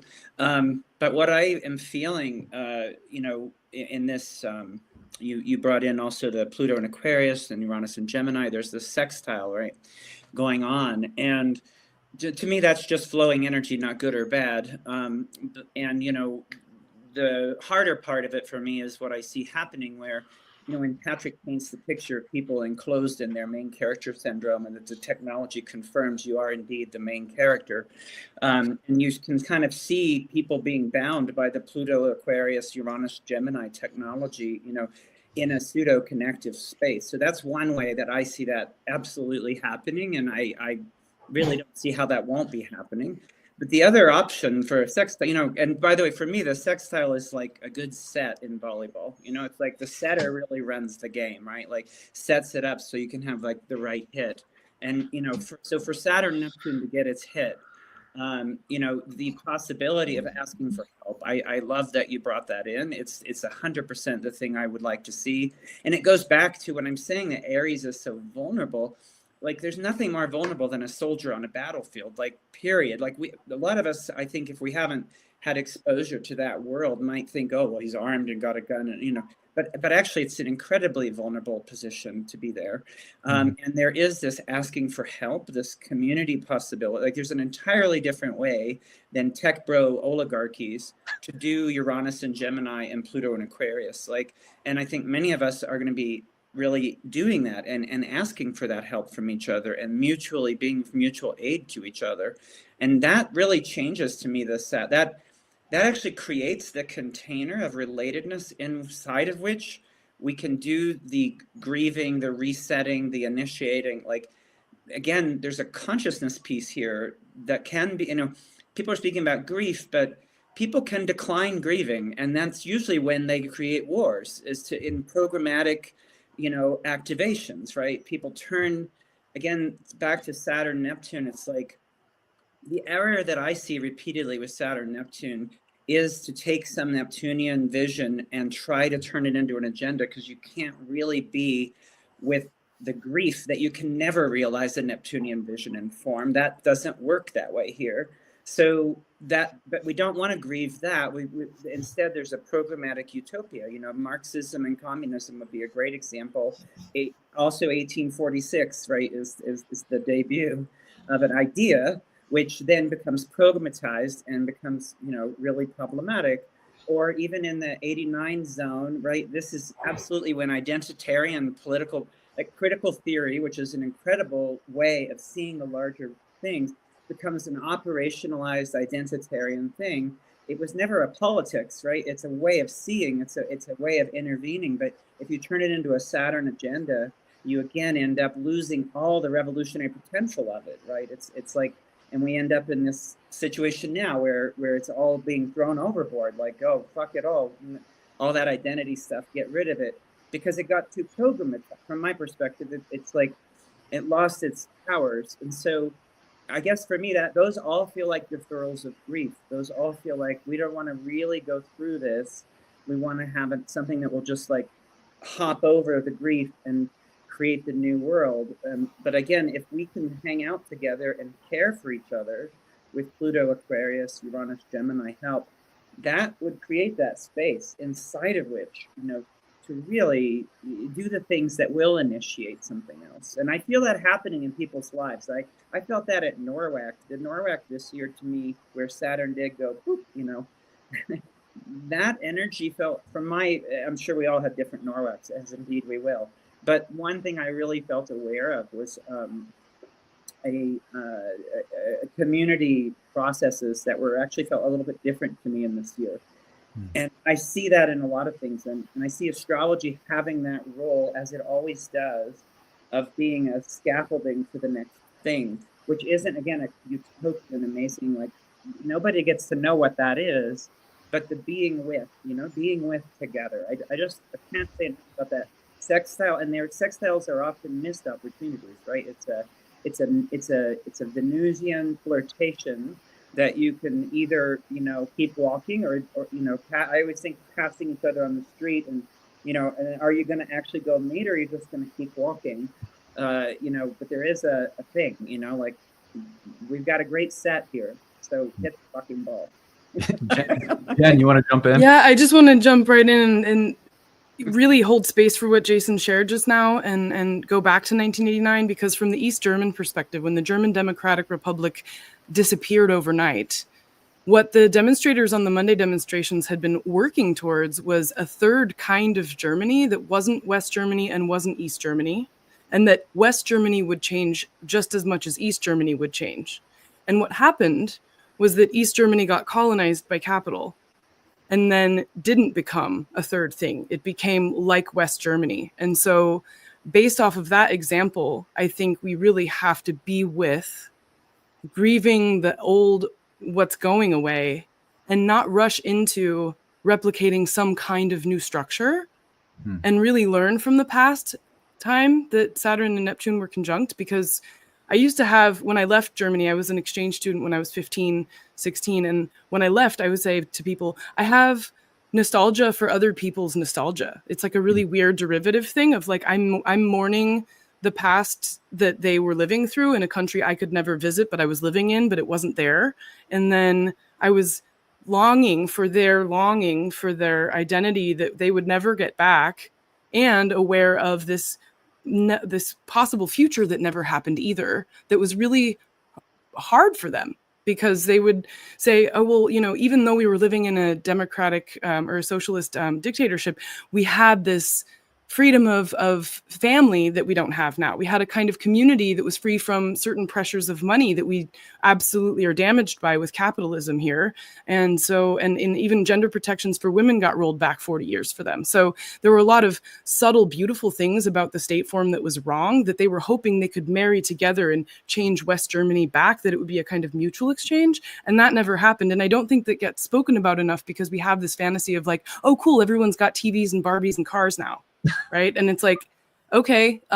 Also, there's this deeper level of what if they had followed Jason's advice and the West had stayed with the change and had acknowledged a unification of a third kind of being Germany, instead of this invasion of the Western values into like bad East, communist, Cold War, oh, freezing gray. Right. It was like, oh, OK, bring color, bring TV, bring life.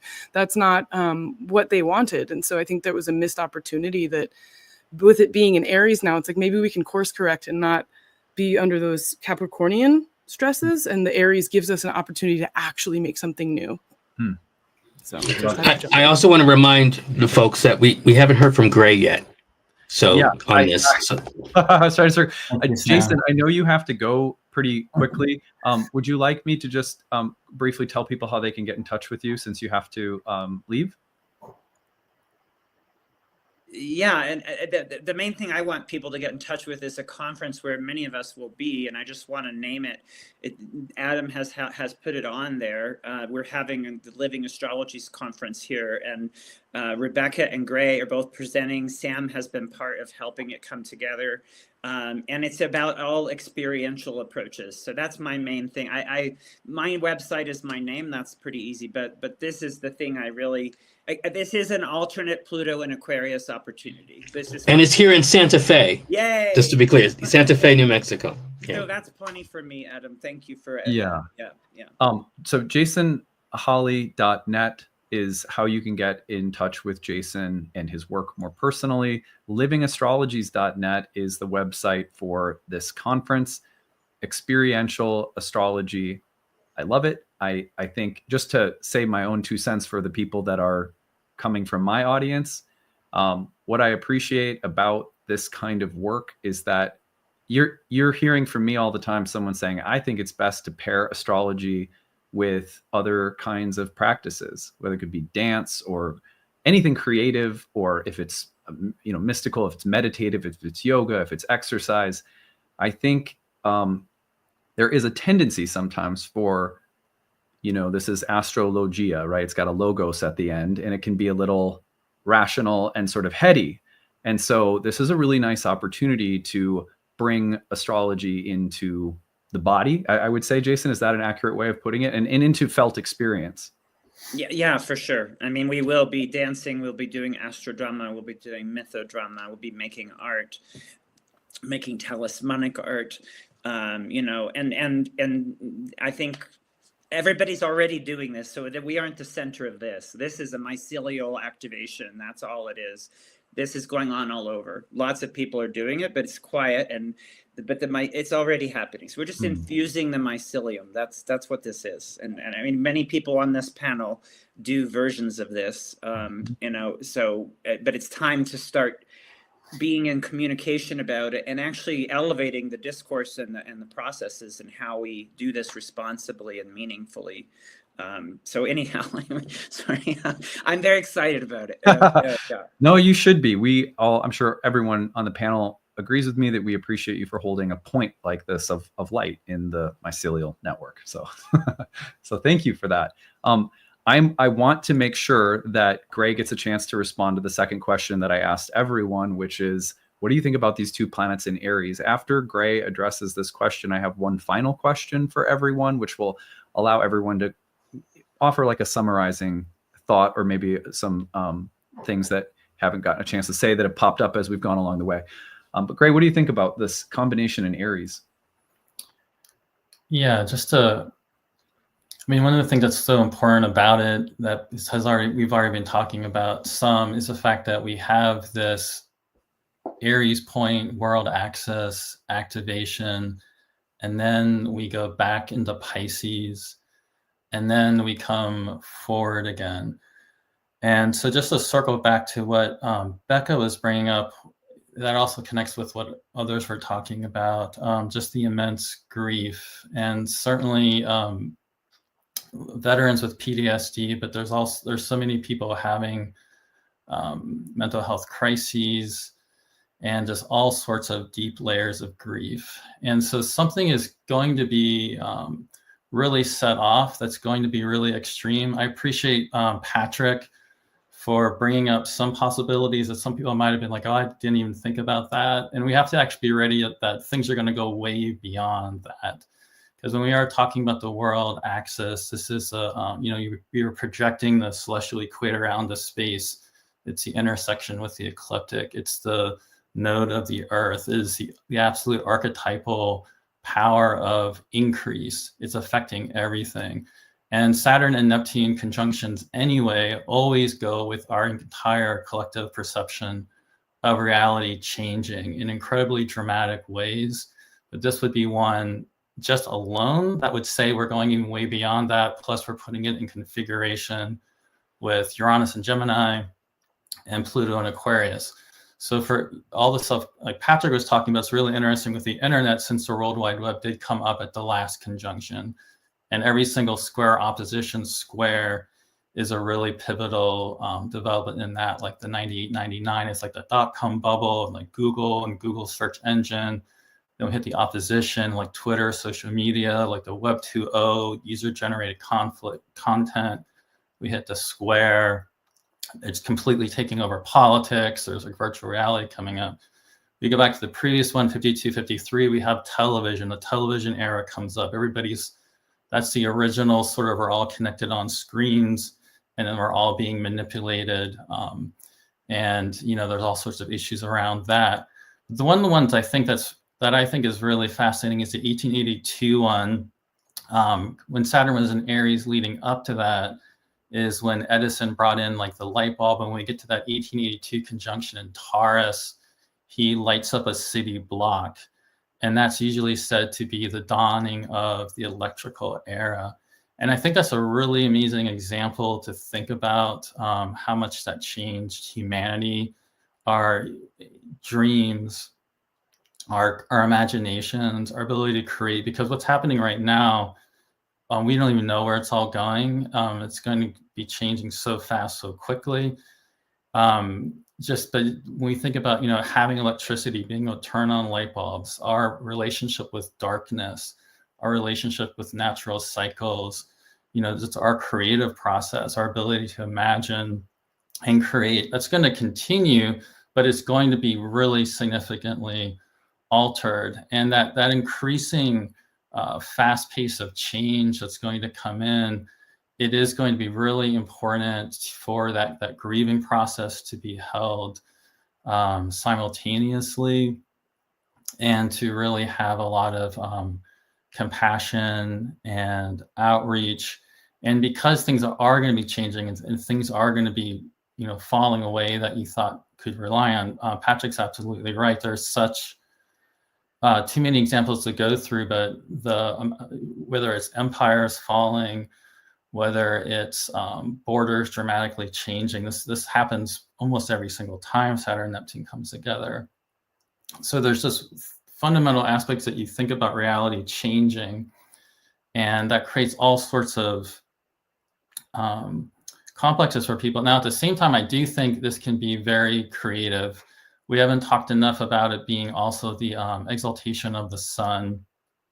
And we do see lots of creative innovations throughout history with Neptune and Aries in particular, but also that combination. It can be actually very countercultural, especially Saturn and Aries. I also think about planets in fall being extremely countercultural. So I think one of the figures that I really think about with Saturn and Neptune, who I think is a great teacher for us, is Bell Hooks. He was born with the exaltation, as well as she has a whole like Libra stellium around that. And her book, All About Love, really speaks to what we need during these times. And in that book, one of the things she talked about was how sort of how we want to describe it, capitalist, patriarchal, or whatever our culture is, that just basically kind of likes us to lie and develop these false selves, and develop right now it's like where everyone's got these avatars and personas. This is gonna get way more extreme in the years ahead with whatever's happening. And she talks about, which I think it's very Saturn Neptune, this ability to pull away into solitude in the Saturn way and shed that false self. I think that's something we are going to need to be able to do, and then coming back into the community with that sense of authenticity. But at the same time, we're going to have to, not just cutting ourselves off from people, but there's going to be lots of people needing help and outreach and that sort of thing. But yeah, just that with the Aries, there's this, it's so dramatic with what's going to come in with this. Thanks, Gray. This has been really, really nice. I know Jason had to scoot. Really appreciate his presence here today. What I want to do to close us out, because we're at about 2 hours now, is final thoughts. I'm going to go around the panel. Any final thoughts you have, maybe something you thought of along the way that you'd like to add to the conversation, and also any, what I want to call like personal, practical, remedial, astrological advice. Like anything, if you were with a client, they were like, how do I live through this period? Anything that comes to your mind whatsoever. Maybe it's a gemstone or something like actually remedial, or maybe it's a piece of advice or a life philosophy, whatever comes to your mind. Let's throw a few useful practical tips out there for working with this energy in our personal lives. And again, anything else that's sort of left over that you might want to add to the conversation. I am going to start with Sam. All right. Yeah, I have a lot to say, so I'll try to be brief. I, like Jen, I like to also look at history. And the last time the Saturn and Neptune were conjoined in Aries specifically was 1703. And I think that's pretty significant given what Jen mentioned about the Westphalian era or system, and then at the precipice of going into what we now call the 18th century, and what that brought, which is that nationalism and imperialism, and all those particular things that came in its wake. And so we also have to look at that in the context, I believe in looking at it in the context of Jupiter-Saturn conjunctions. So the latest one was in 2020.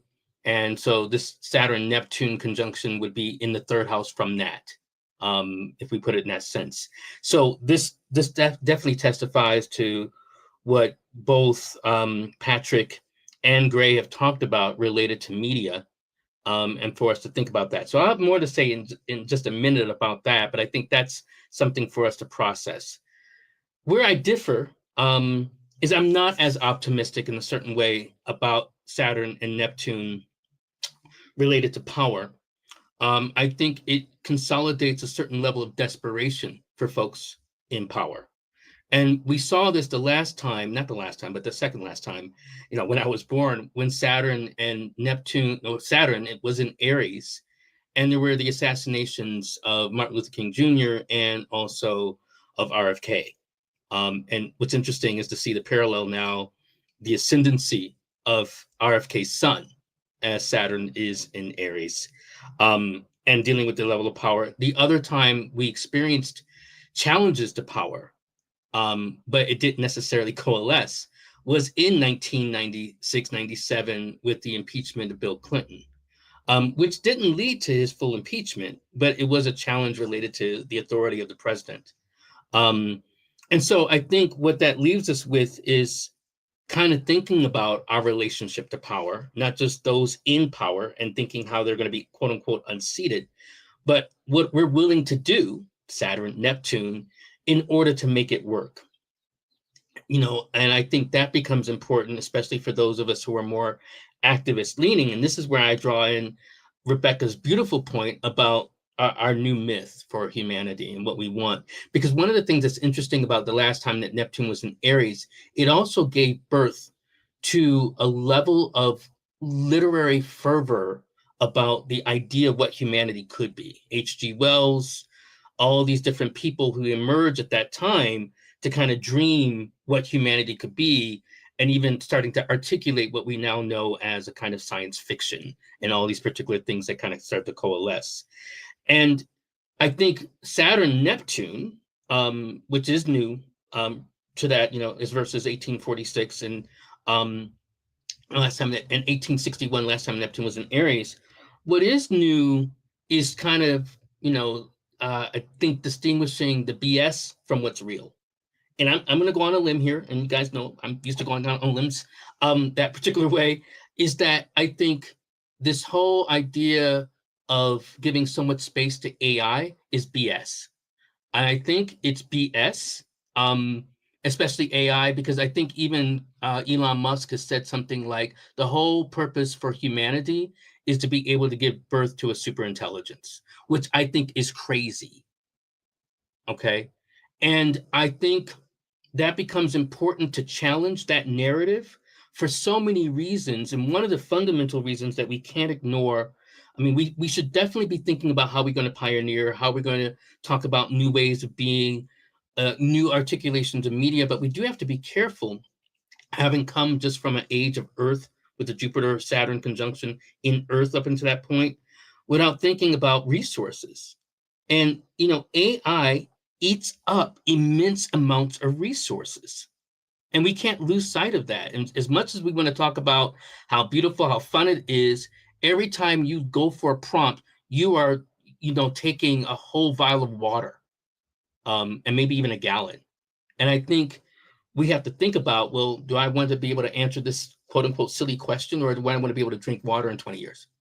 Or my kid to be able to drink water? So I think as we think about moving into technology, moving into this new moment of Saturn and Neptune, it's going to be important for us to kind of come up with a myth of sustainability as human beings on our planet as we seek to pioneer. Now, to answer your question, Adam, I'll say that for Saturn Neptune, I would say for folks, depending on where it is in your chart, make the dream real. Start retroactively thinking or retrofitting the dream. How do you get to the point where you want to be? Thinking concrete steps. So for instance, I'm just going to put it out there for the millennials and Gen Z. Yeah, I'm getting, I'm older. I'm not saying I'm old, but I'll just put it this way. A GoFundMe is not a marketing plan, right? Or you kind of coming off every now and again, like my books are open, you can, what's your plan, right? Where are you kind of designating how you're going to create sustainability in your life? That's the combination of Saturn and Neptune in terms of what you're going to create in terms of, situating and structuring your dream. All right. That's my thought. I love that. That is that was just really nice. And yeah, thinking about those ecological ramifications. I just became aware of that literally in the past month or two, maybe. I wasn't. And then my wife, who is a good double Taurus Cancer rising and is really very eco aware, far more so than me. I'm always up in my head somewhere, right? But anyway, she was kind of making me aware of that. And then I started thinking about that idea of water and air again, and how the water is fueling the air elementally in that exchange, and that eventually the air has to come crashing back down to water, doesn't it? In the elemental stages of development, the air eventually condenses into clouds and bursts. What does that look like when there's an unconscious tapping of water from the get-go of that cycle? And I'm thinking now, of course, metaphorically, but the relation between the water and air is at play in that dynamic. And it strikes me as very Pluto and Aquarius, like a shadow of that dynamic, the water from the sky. It's fascinating. Anyway, I won't labor that because I really haven't thought through it very much, but you can just see where my head is going at least. Thank you, Sam, as always. Enlightening, incisive, funny. Love having you around. I'm really glad you could be here today. I want to tell everybody about how you can find Sam's work. I'm going to do this for each person as we go through now. Sam's very good work can be found at unlockastrology.com. I think he has 3 or 4 talks he's done for my students over the years. We're going to try to get you back sometime soon, Sam. It's been a minute since we've had you out, so we'd like to get you back. A fantastic astrologer to work with. I have no idea what you have retreats, anything you want to plug real quick, Sam?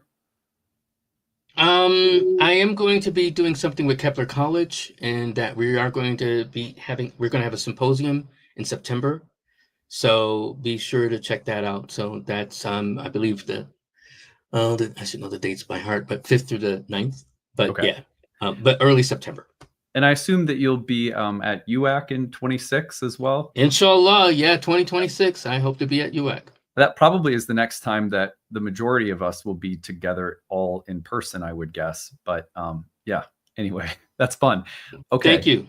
Yeah, thank you for being here. I'm going to go next to Becca. Becca, any final thoughts, any words of advice? There's so many different things that have been sparked by this amazing conversation. I love being here and learning from all of you. It's really such a privilege and an honor.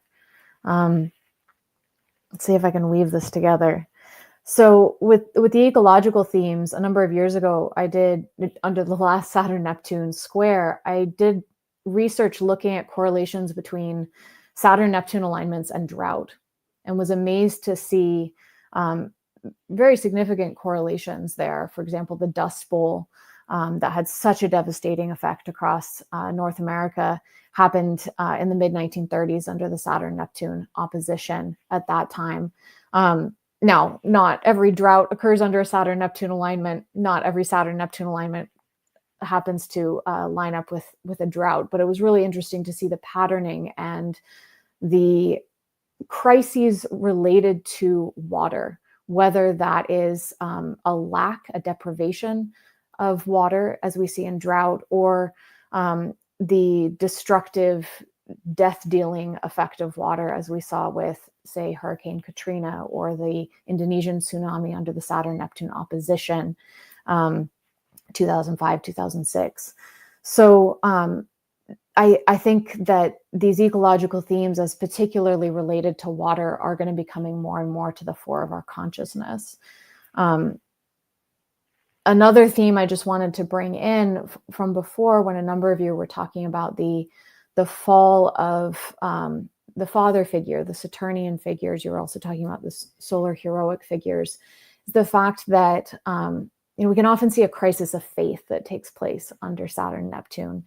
And Friedrich Nietzsche, who was born with a very wide Saturn-Neptune conjunction in 1844, declared the death of God under the subsequent Saturn-Neptune conjunction in 1881. And I had that in my mind as all of you were speaking about, well, what if that figure needs help?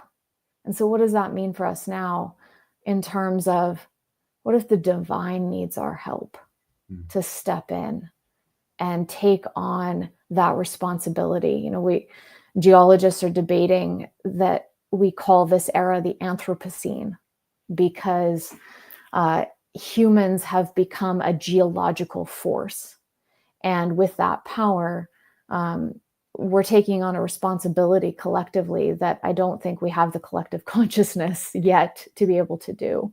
And this question of, there's so many negative sides to globalization.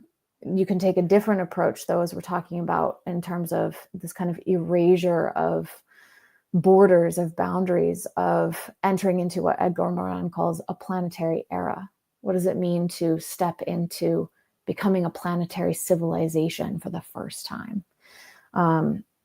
So these are just some of the themes that have been on my mind lately in relation to this conjunction that we're in, and connecting to some prior themes. So, and in terms of practical advice of surviving through a Saturn-Neptune era, I think creating space for those feelings of grief and loss and mourning, not turning away from it, but being with it.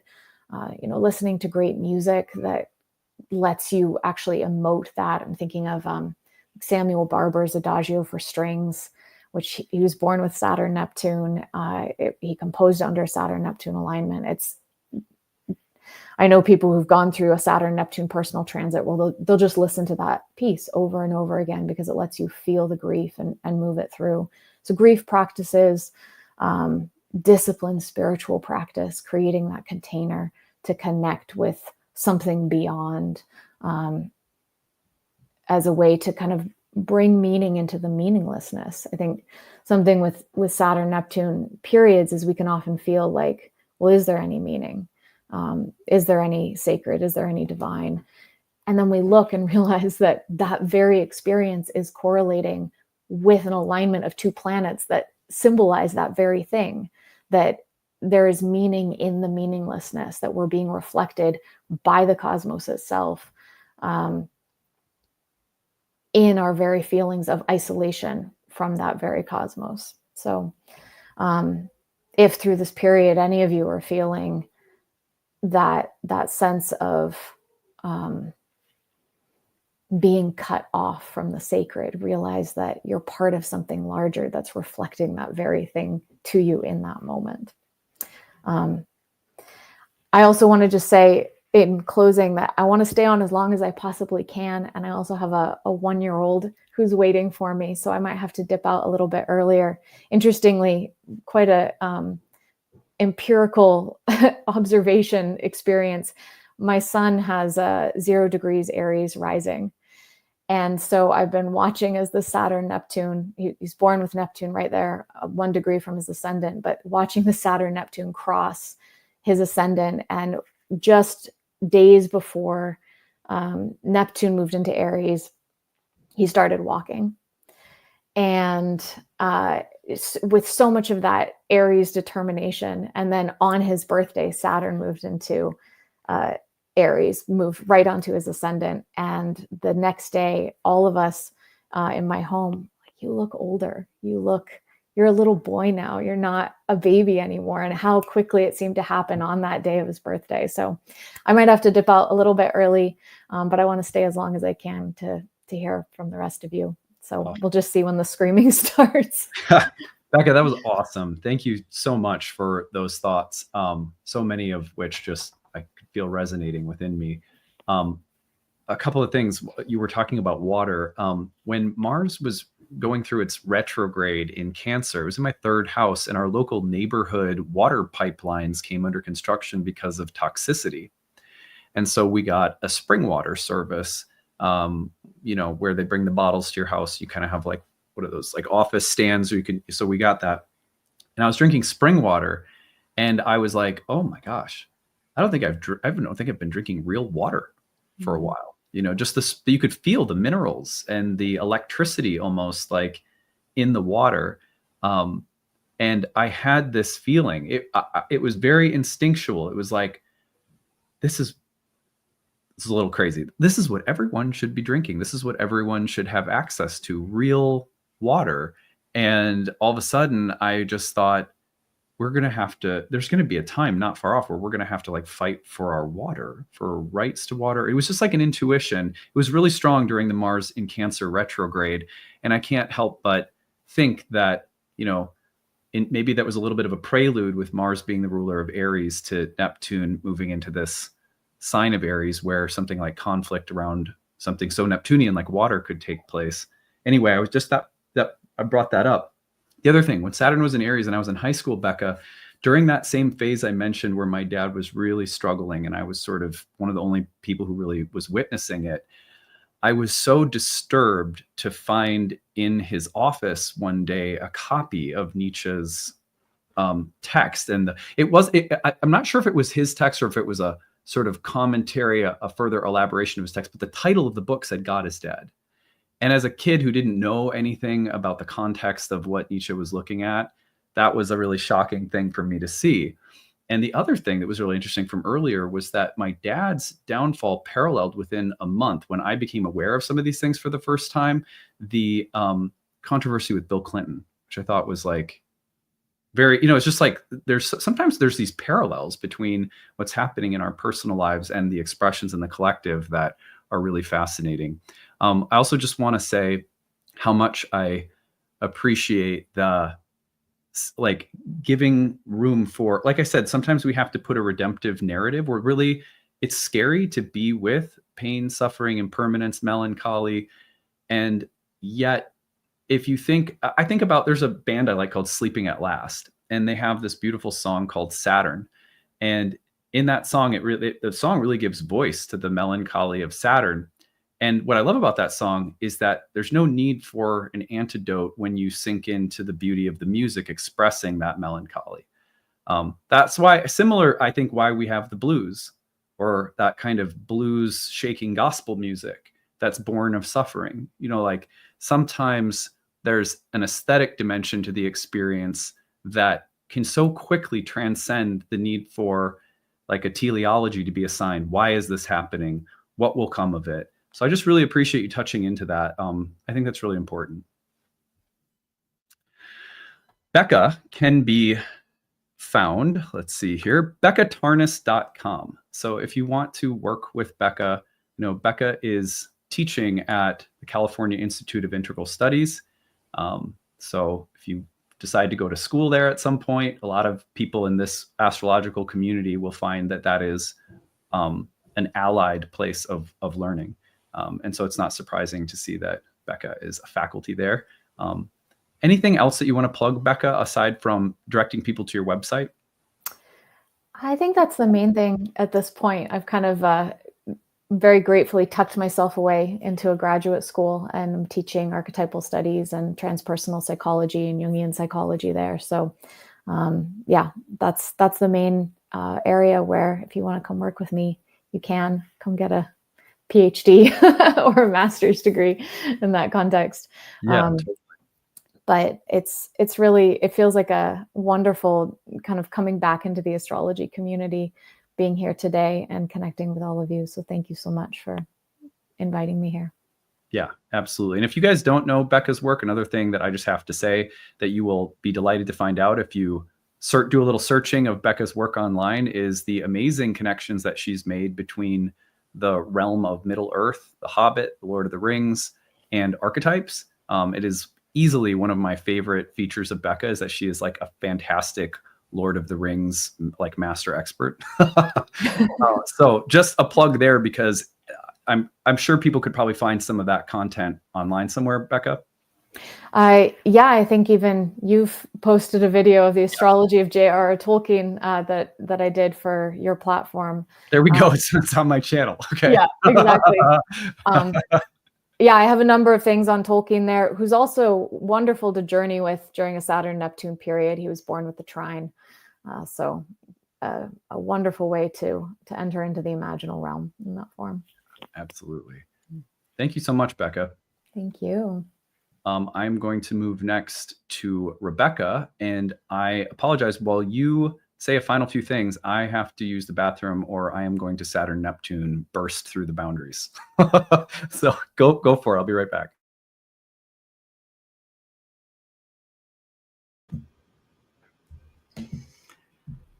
Okay, hello.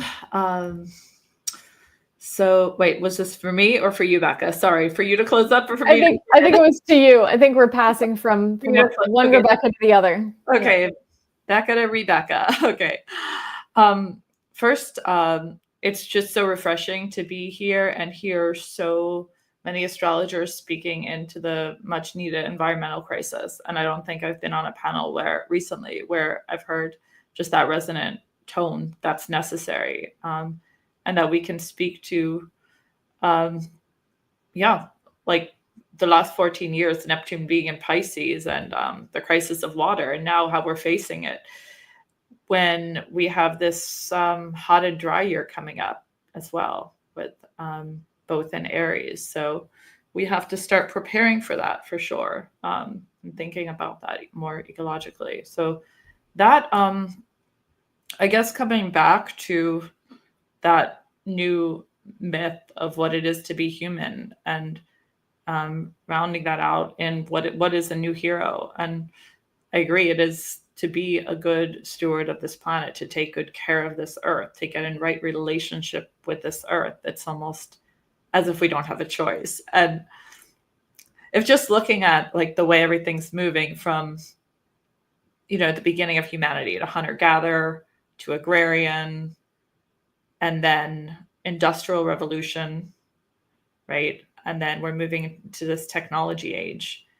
And then that brings up this concept of us not needing to do a lot of the things that our ego did before, and AI doing those. So I do want to bring in the concept of AI again, because a lot of the things that had been somehow stripped away from us, like, oh, you don't need to stay home anymore with your kid because you can do this. So you don't need to do this anymore. You don't need to do that. You don't need to cook anymore.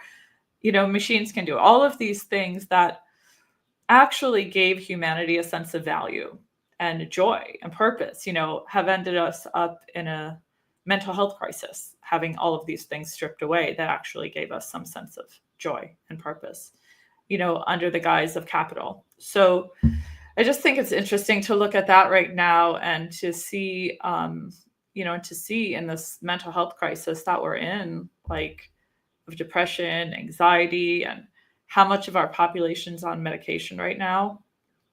It's just astounding. And also to see like the, stripping away of all these things that actually gave us joy when we didn't realize. I think our humanity just allowed it to happen.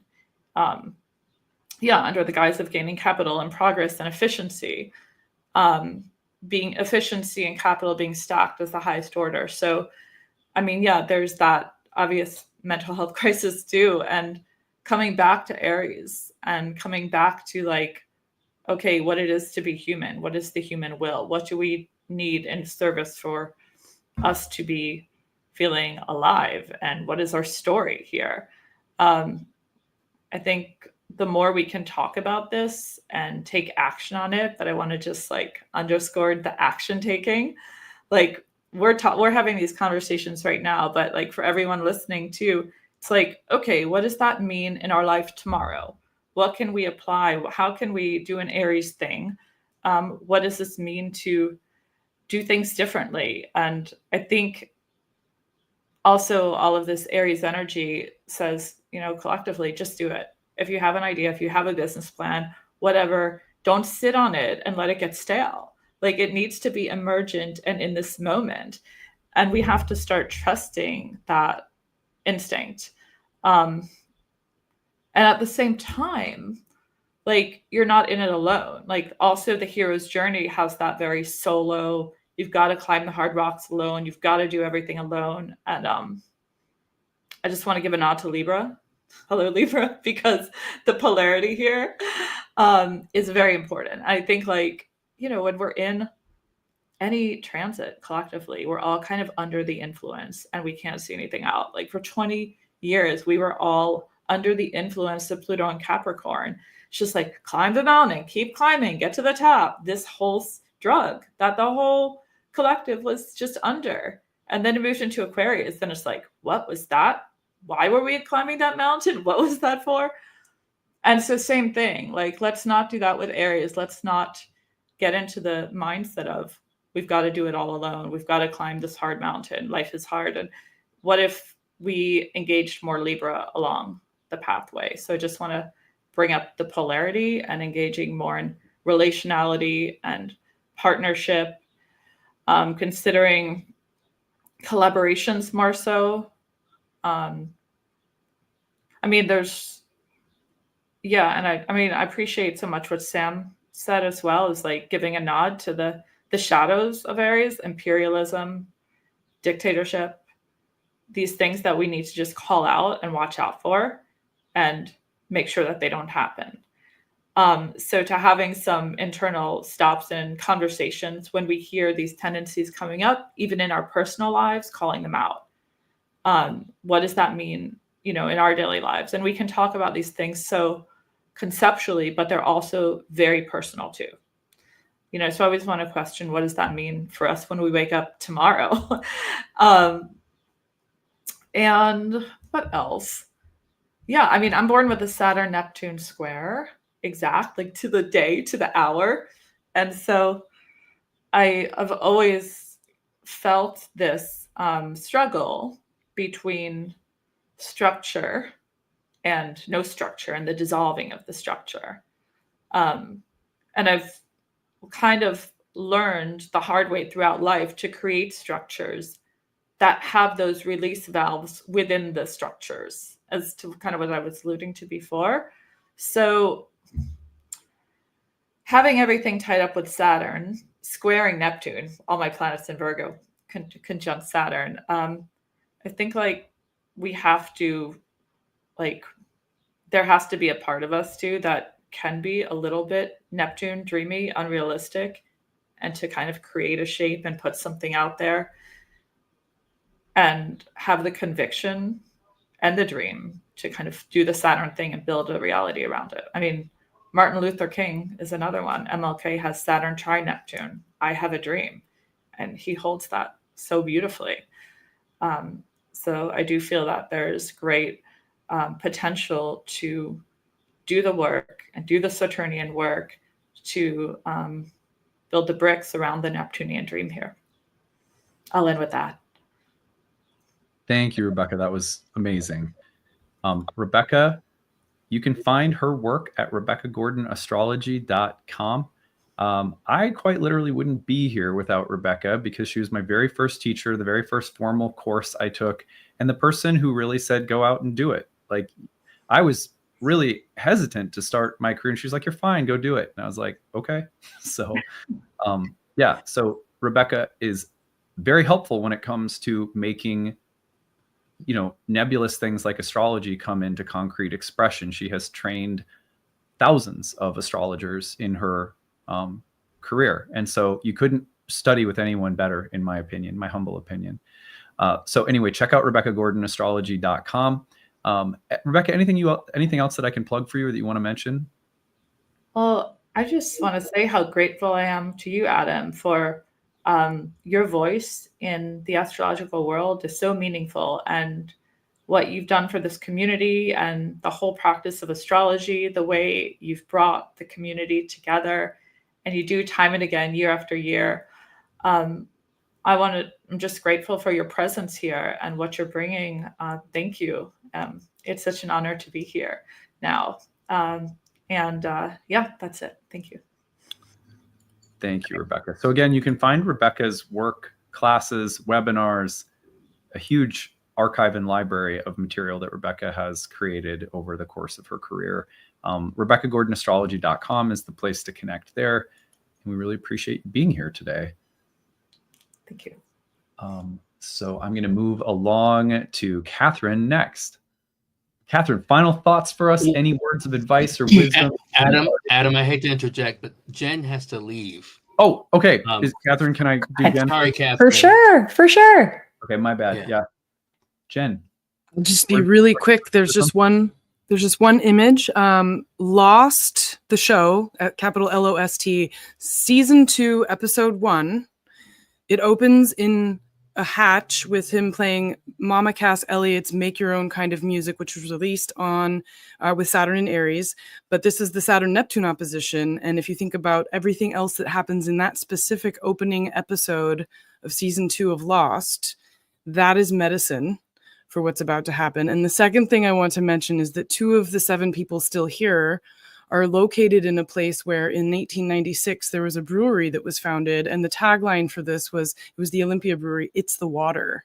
So while you're all talking about water, I'm thinking to myself, no, literally, like, it's the water. Like, this is Saturn-Neptune opposition holding down. So those are 2 moments of Saturn-Neptune opposition informing maybe like what we can do with conjunction energy. And that's it. I just wanted to kind of give that medicine of, if you're ever, you can just watch the clip on YouTube. You don't have to go crazy and like actually rewatch all of Lost, although I do think it's fun to do. I've done it twice. But that one episode, that moment has always stood out to me in television as this like fantastic awakening from, and what he's doing, he's like pushing a button to keep something normal. And the second someone else comes in, he's like, I'm out of here. Like, I gotta get out of this structure and break out of the hatch. So I think that's some medicine we can take away. And also thank you everyone for everything today. It's been super fantastic to hear all of your input and imagine this together with you. And also I saw someone in the chat mentioning like, this is the collaboration that we can lean into. And you've always held space for that, Adam. So thank you. Yeah. You do such wonderful work at the Cali Institute. Will you just tell folks about what that is and what they'll find when they visit this website? Okay, so the Cayley Institute is the Celestial Arts Education Library. It is an actual archival research center in Olympia, Washington. And when you go to the website, there's a little browse button. You can start looking at all the books that we've logged so far, but there's still a lot of things to log in, journals, archival materials. I had this at the ready. This was the Kepler College conception chart, like the concept chart, which has Saturn conjunct Neptune in it. So there's like lots of primary sources that you can see here by our colleagues and ancestors. So if you go to Cayley, you can go and check out the virtual part and support us, hopefully. Yes, please. And then maybe sometime when you're on your way to Norwalk or you happen to be in the Pacific Northwest, you can come physically and be around all the books. And it's quite a fun thing to be in a space where all of the books are in one room. So. Absolutely. So check that out at the Cayley. It's www.cayley.institute.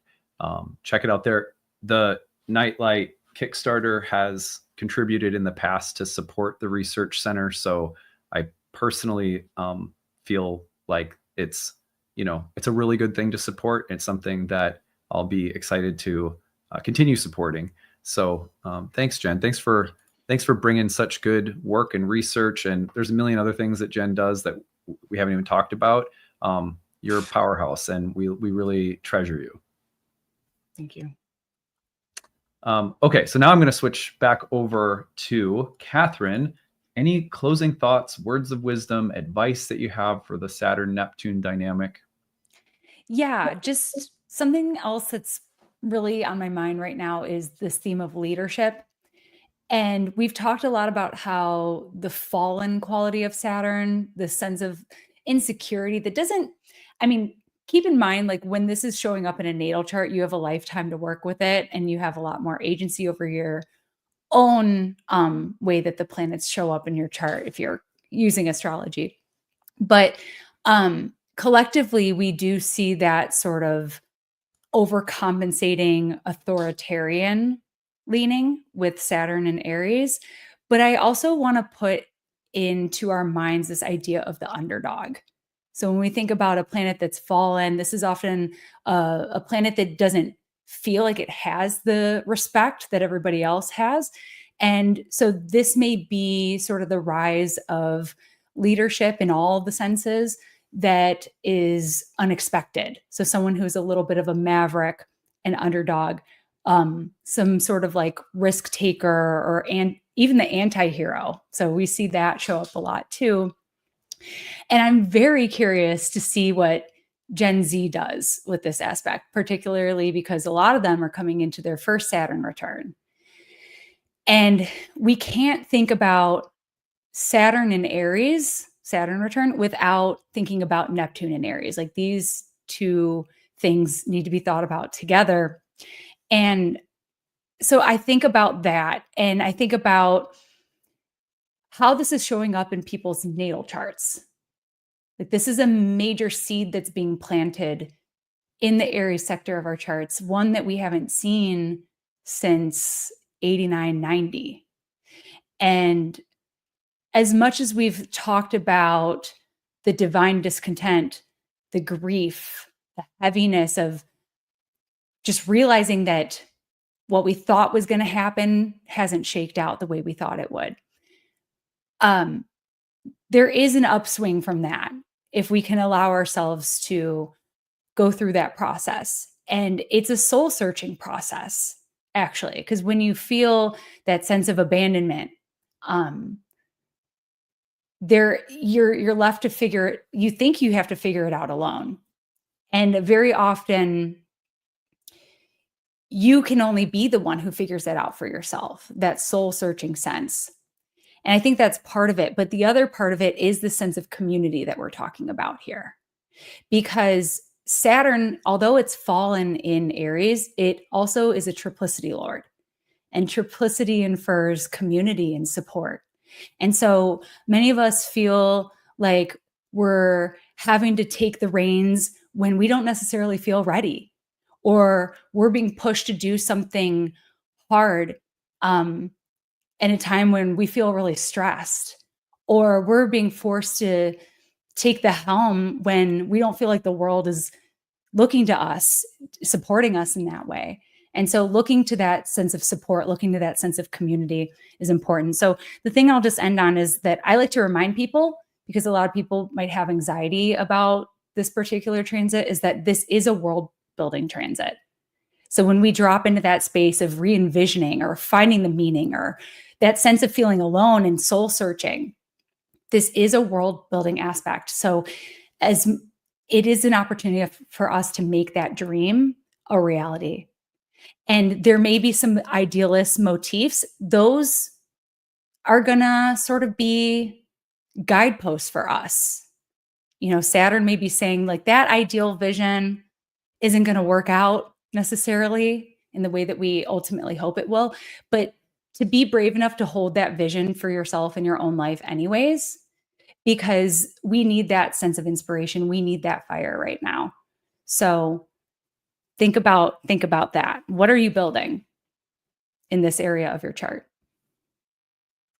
Yeah, I love that, Catherine. That was so awesome. So encouraging. I think that's really important. The invitation to accept the task of building a world. Like, wow, that's such a promising and uplifting way of looking at it. I just really appreciate you bringing that perspective.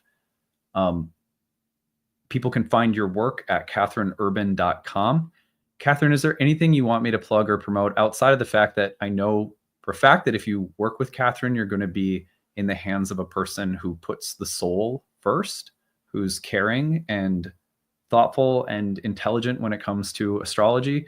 It's just been awesome to have Catherine come and teach multiple occasions for the students in the Nightlight community, to share space on social media over the years where we all kind of produce and share content and stuff like that. So I couldn't recommend following Catherine enough. But any other work that you want to promote right now, Catherine? Thank you, Adam. Yeah, so I do have a class coming out. It's called Time Lords and Transits. It's an 11-week course, and we're going to be looking at transits, but more through the lens of annual perfections. So we're going to be kind of blending those two, and that begins in August. And I just want to say thank you so much, Adam. You're such a gem in this community, and it's such a pleasure and an honor to share this space with you. Thank you. Thank you. Yeah, totally. It's really funny because I was just reflecting on the fact that this panel came together. I'm going by whole sign as Saturn was at the 29th degree of Pisces in my 11th house. And it's been a couple of years since I've done more like really collaborative stuff. And all of a sudden I realized that I was like, oh yeah, I've been in a little bit of a creative hole. There's been a lot of things I've been building at nightlight. And I was looking back to like when Saturn was in Aquarius in my 10th house. There was a lot more community stuff that I was doing. Saturn goes into my 11th for a couple of years and it's like quiet. Finishes. It's like at the last degree and it's like, boom, I have like the whole panel's back. I was like, oh, it's like, it's so funny. So I'm just really glad that, that you could join us this time around, and what an awesome addition that you made to the panel. And I hope you'll come do it next time we do it. For sure. Thank you. Let's go to, I'm going to go to Patrick next, and then Gray will round us off. Up, you're muted. Yep. So, my advice is probably going to tend more towards the practical, because when I think of these transits, I'm usually think of them at the most elemental level, and then I kind of have to scale it back and factor it to the situation they're actually in, and like, what does this really mean that these things are potentially on the way? So I think the number one thing would be just to remember that like you're not alone in feeling this way if you're experiencing more of like the pit part of it, the dark night of the soul. One of the major keywords that I think really struck me as I kept hearing it over this talk was sovereignty. Sovereignty, I think, is going to be the new idealism of being separate or being independent, the do-it-yourself mentality. I think that's going to be a major theme that takes place over the course of Neptune's transit through this sign. We've talked a lot about the sort of watery connotations of the Saturn-Neptune alignments and the disturbing history of droughts and floods and other major stormy disasters. I think the 1703 one in Aries there was a major storm that kind of reshaped people's world in that time. So I'd say for water risk, stock up, have a plan for floods or droughts, assess your susceptibility and vulnerability to those kinds of events. I would also say learn self-defense, whether that means both by forming local connections and strengthening your defense in that sense, in terms of having kind of local connections, or in strengthening your own capacities for self-defense. I would also, because Saturn and Neptune have to do with the disillusion of truth, or the murkiness of truth, or the complicating of truths, I would say, be really wary of misinformation, and the way in which you may be self-deluding. Be strategic about your online footprint. Scrub your feed and go with the trusted sources. I would say even secure alternative connections to the internet. Learn how to use AI tools. Don't trade your humanity for them. Learn how to use them responsibly to help you achieve your goals. I don't think we're going to be served by sticking our heads in the sand and pretending that these things aren't here. There was even a time when the internet was overhyped and there was a .com bust, but the internet, it was not a fad, and AI is not a fad. The current challenges surrounding it ecologically are super important, but those will probably be able to be overcome through engineering. But I think, speaking more broadly though, to these sort of environmental concerns, I think one of the big problems we have as a planet is that, we have it all backwards. We have planet comes last, economy comes first. Obviously, that needs to be reversed. Planet has to come first. This is the only place we got. Making money, that's got to be the last thing. Having said that, I still think that it makes sense to learn how to use these tools. at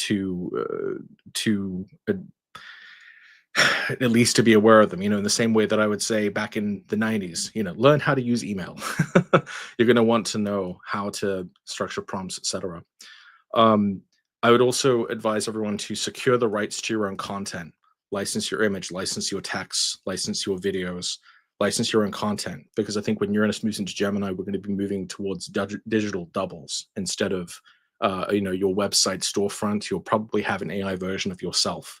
That's what I anticipate, is that we'll probably be moving towards basically creating our own customized AI data sets for each person, so that you have kind of a digital double who can kind of think and speak and talk and advertise like you. And it might seem kind of crazy and surreal and scary, and kind of, you might even have the ick from it, but I think that it's still something that we need to critically engage with, not to say that it's all good, but to be aware of it and to be cognizant of how that affects your intellectual property rights, etc., and copyrights, rather.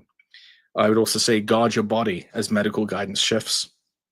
And I would also say try to convert disillusionment into rethinking and reimagining institutions. Like we said, this is a well-building transit. So the only useful, practical thing I can think of with disillusionment is to dream of something bigger and better, or something more realistic. And I think overall we could even say, let's go for infinite sustainability instead of infinite growth. Maybe that is a better game plan for the planet and our own psychology. Like, human beings were not built for this. We barely handled the Industrial Revolution. We were completely out of our depth with the forces we've unleashed now.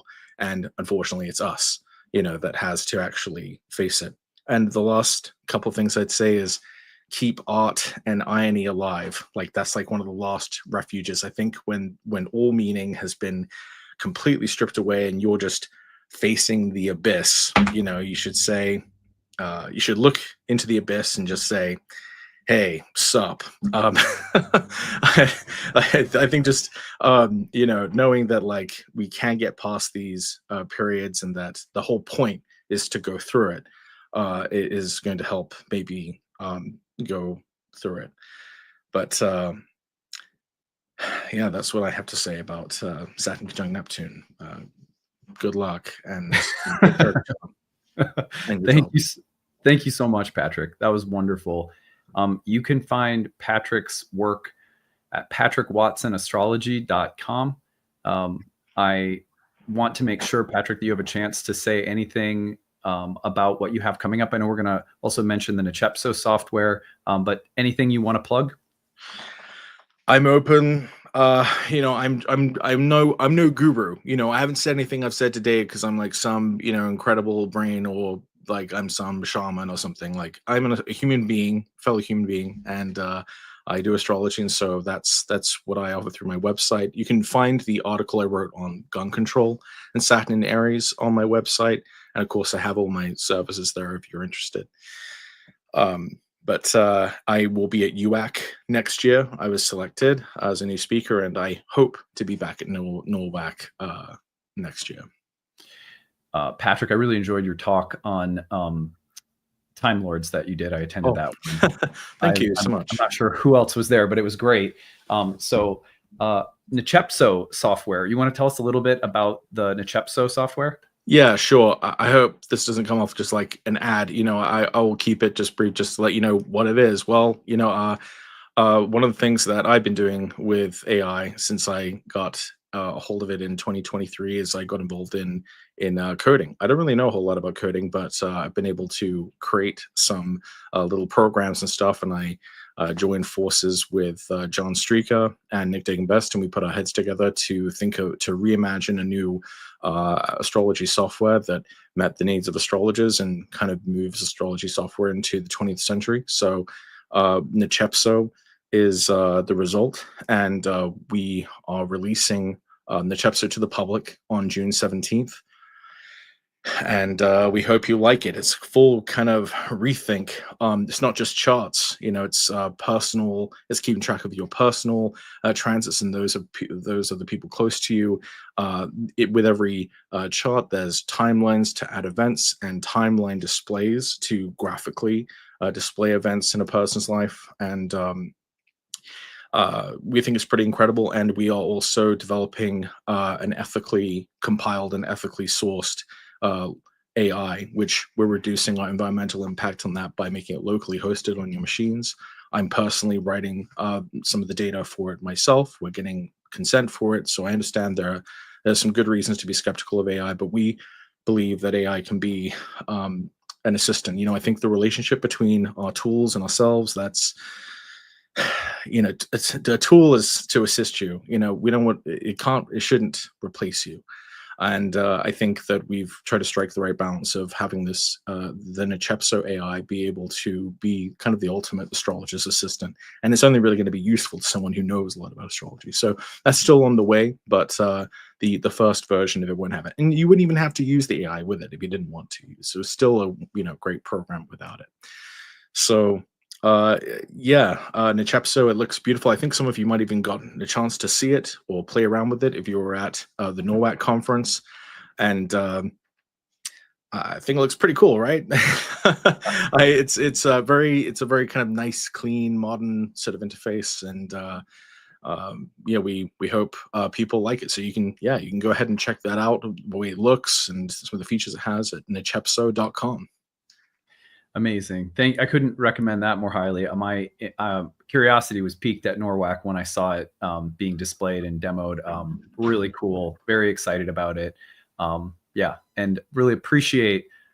just really appreciate the thoughtful line that you're trying to walk. It's really easy for us to polarize about things that are happening in the world. It's just like, immediately, if you're not a lover, you're a hater of something. It's like you're either all in on one side or all in on the other side. And I like that you're suggesting a careful, thoughtful holding of tension with these kinds of things. Yeah, I mean, I use it all the time, and I kind of hate it sometimes. I think the more you familiarize yourself with it, I think the more I guess respect or appreciation you kind of have for it, as well as its limitations.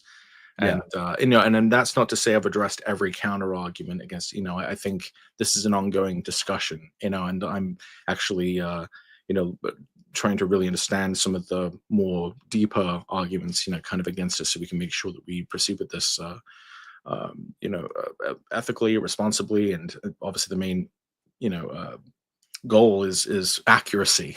But we have a system we think that achieves that. Yeah.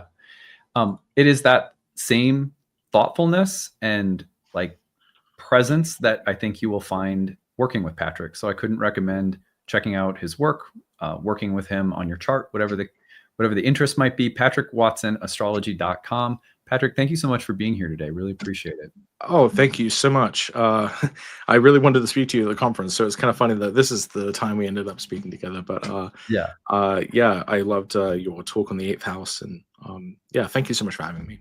Yeah, absolutely. Can't wait to talk more. Let's see here. Gray, I think you're our last one to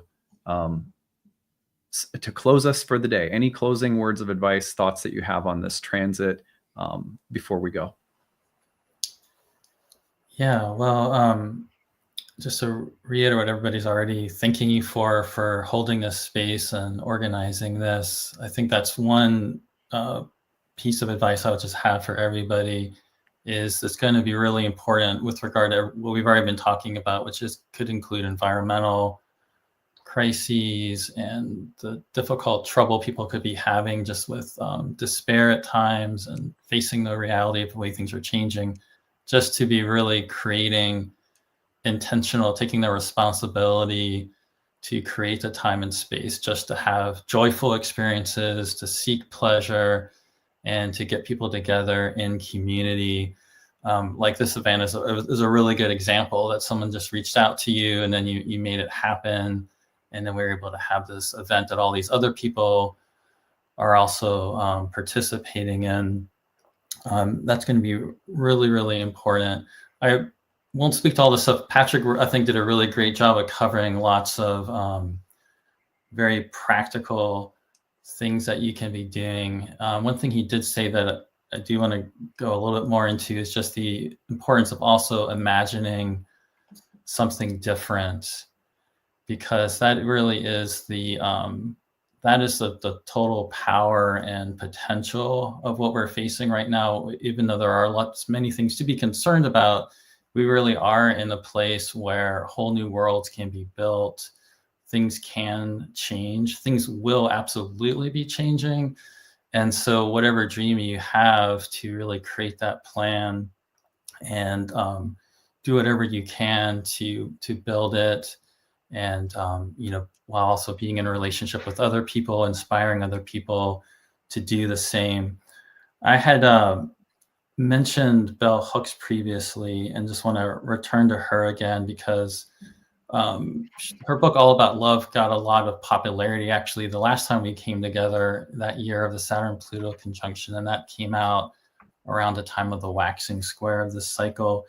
And the quote she has in there that is very much connected to the book is that love is the will to extend oneself for the purpose of nurturing one's own or another's spiritual growth. That's actually from the book The Road Less Traveled by M. Scott Peck, which actually was not only published at Saturn square Neptune, but he was born with Saturn opposite Neptune. So there's like a triple Saturn-Neptune thing going on with that. But that point she has, as well as just to even do a Saturn thing like that, which, love can be very Neptunian, but it can also, we can get caught up in falling in love or rushing into things, which is going to be thing going to be going on with Saturn, Neptune, and Aries.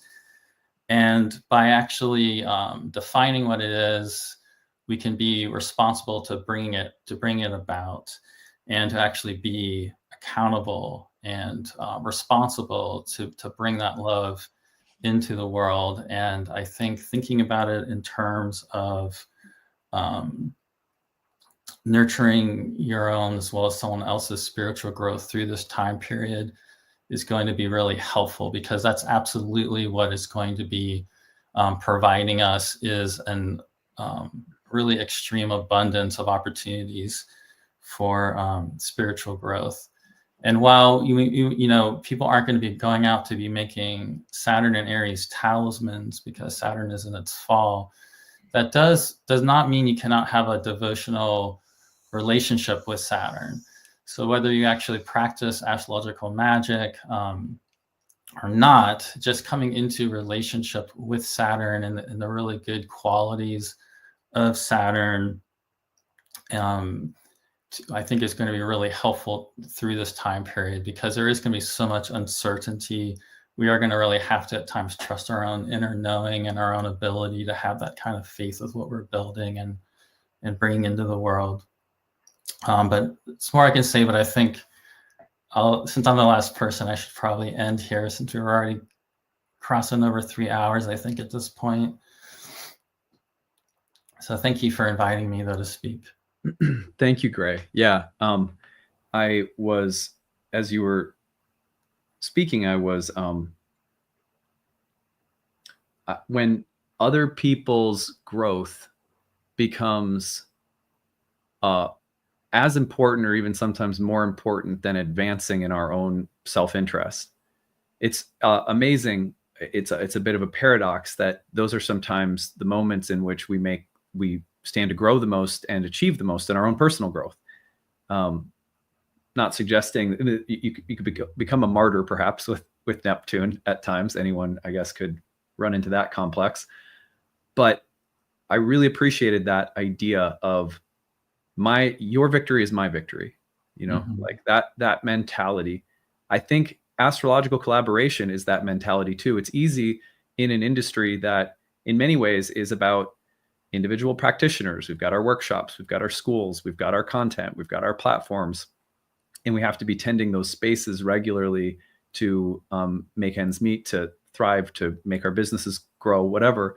But it's always been my philosophy, and one of the main reasons that I thought, yeah, it's time to do this again, is that I always grow when I start thinking about how do we help grow the success of the people that surround us, you know?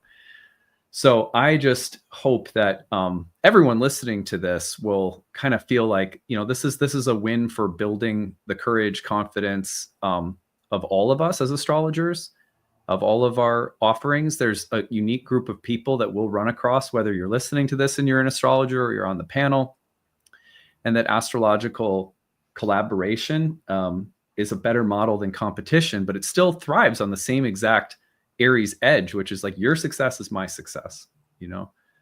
So I love that point that you made and just wanted to kind of drive it home myself. GrayCrawford.net is the place to find Gray. Gray, anything you want to say about your work or just what you're up to? Yeah, so you can follow me there. I also have a Patreon connected there. I recently started doing YouTube videos, so you can also follow me there. What's your YouTube handle? Just sorry. Gray Crawford Astrology, I think. Okay. Yeah. Something like that. If you search Gray Crawford in YouTube search bar, you'll find it, I'm sure. Gray Crawford Astrology, it'll come up. Yeah. Okay. Like Sam, I also teach for Kepler College. I've helped organize a Hellenistic astrology certificates that are happening there now, so people can check that out. I'll be teaching as a Diacor leasing course later in the year. I'll probably be teaching some other courses that I'm not completely sure of yet exactly when those are going to be, that you can also connect with just by following me on my site, because I'll be announcing when those happen.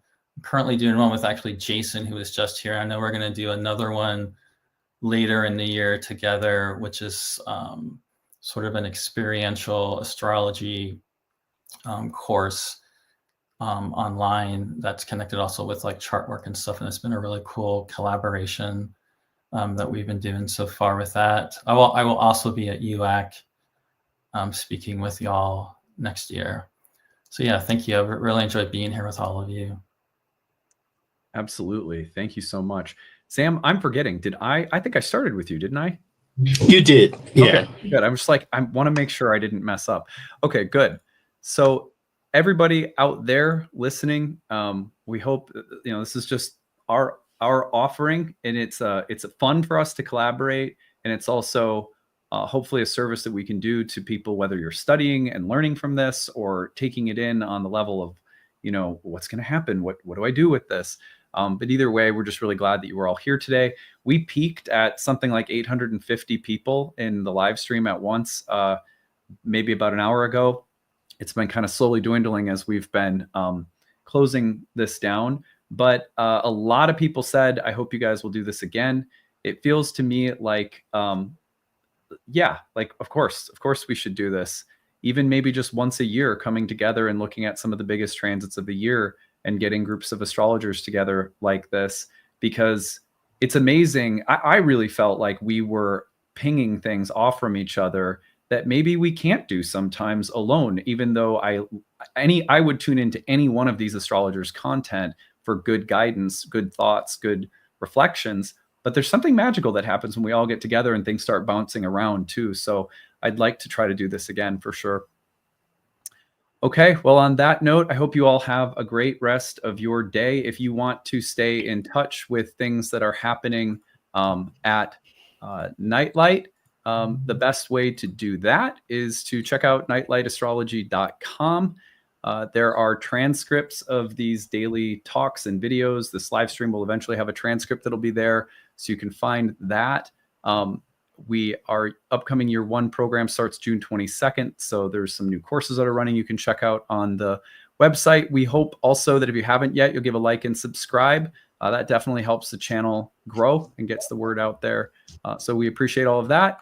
And I hope that, again, you'll have a great rest of your Sunday. If it's evening where you're at or whatever time zone you're in, have a good rest of your day, and we'll hope to see you again soon. Bye, everyone. Bye. Bye. Thank you. Thank you.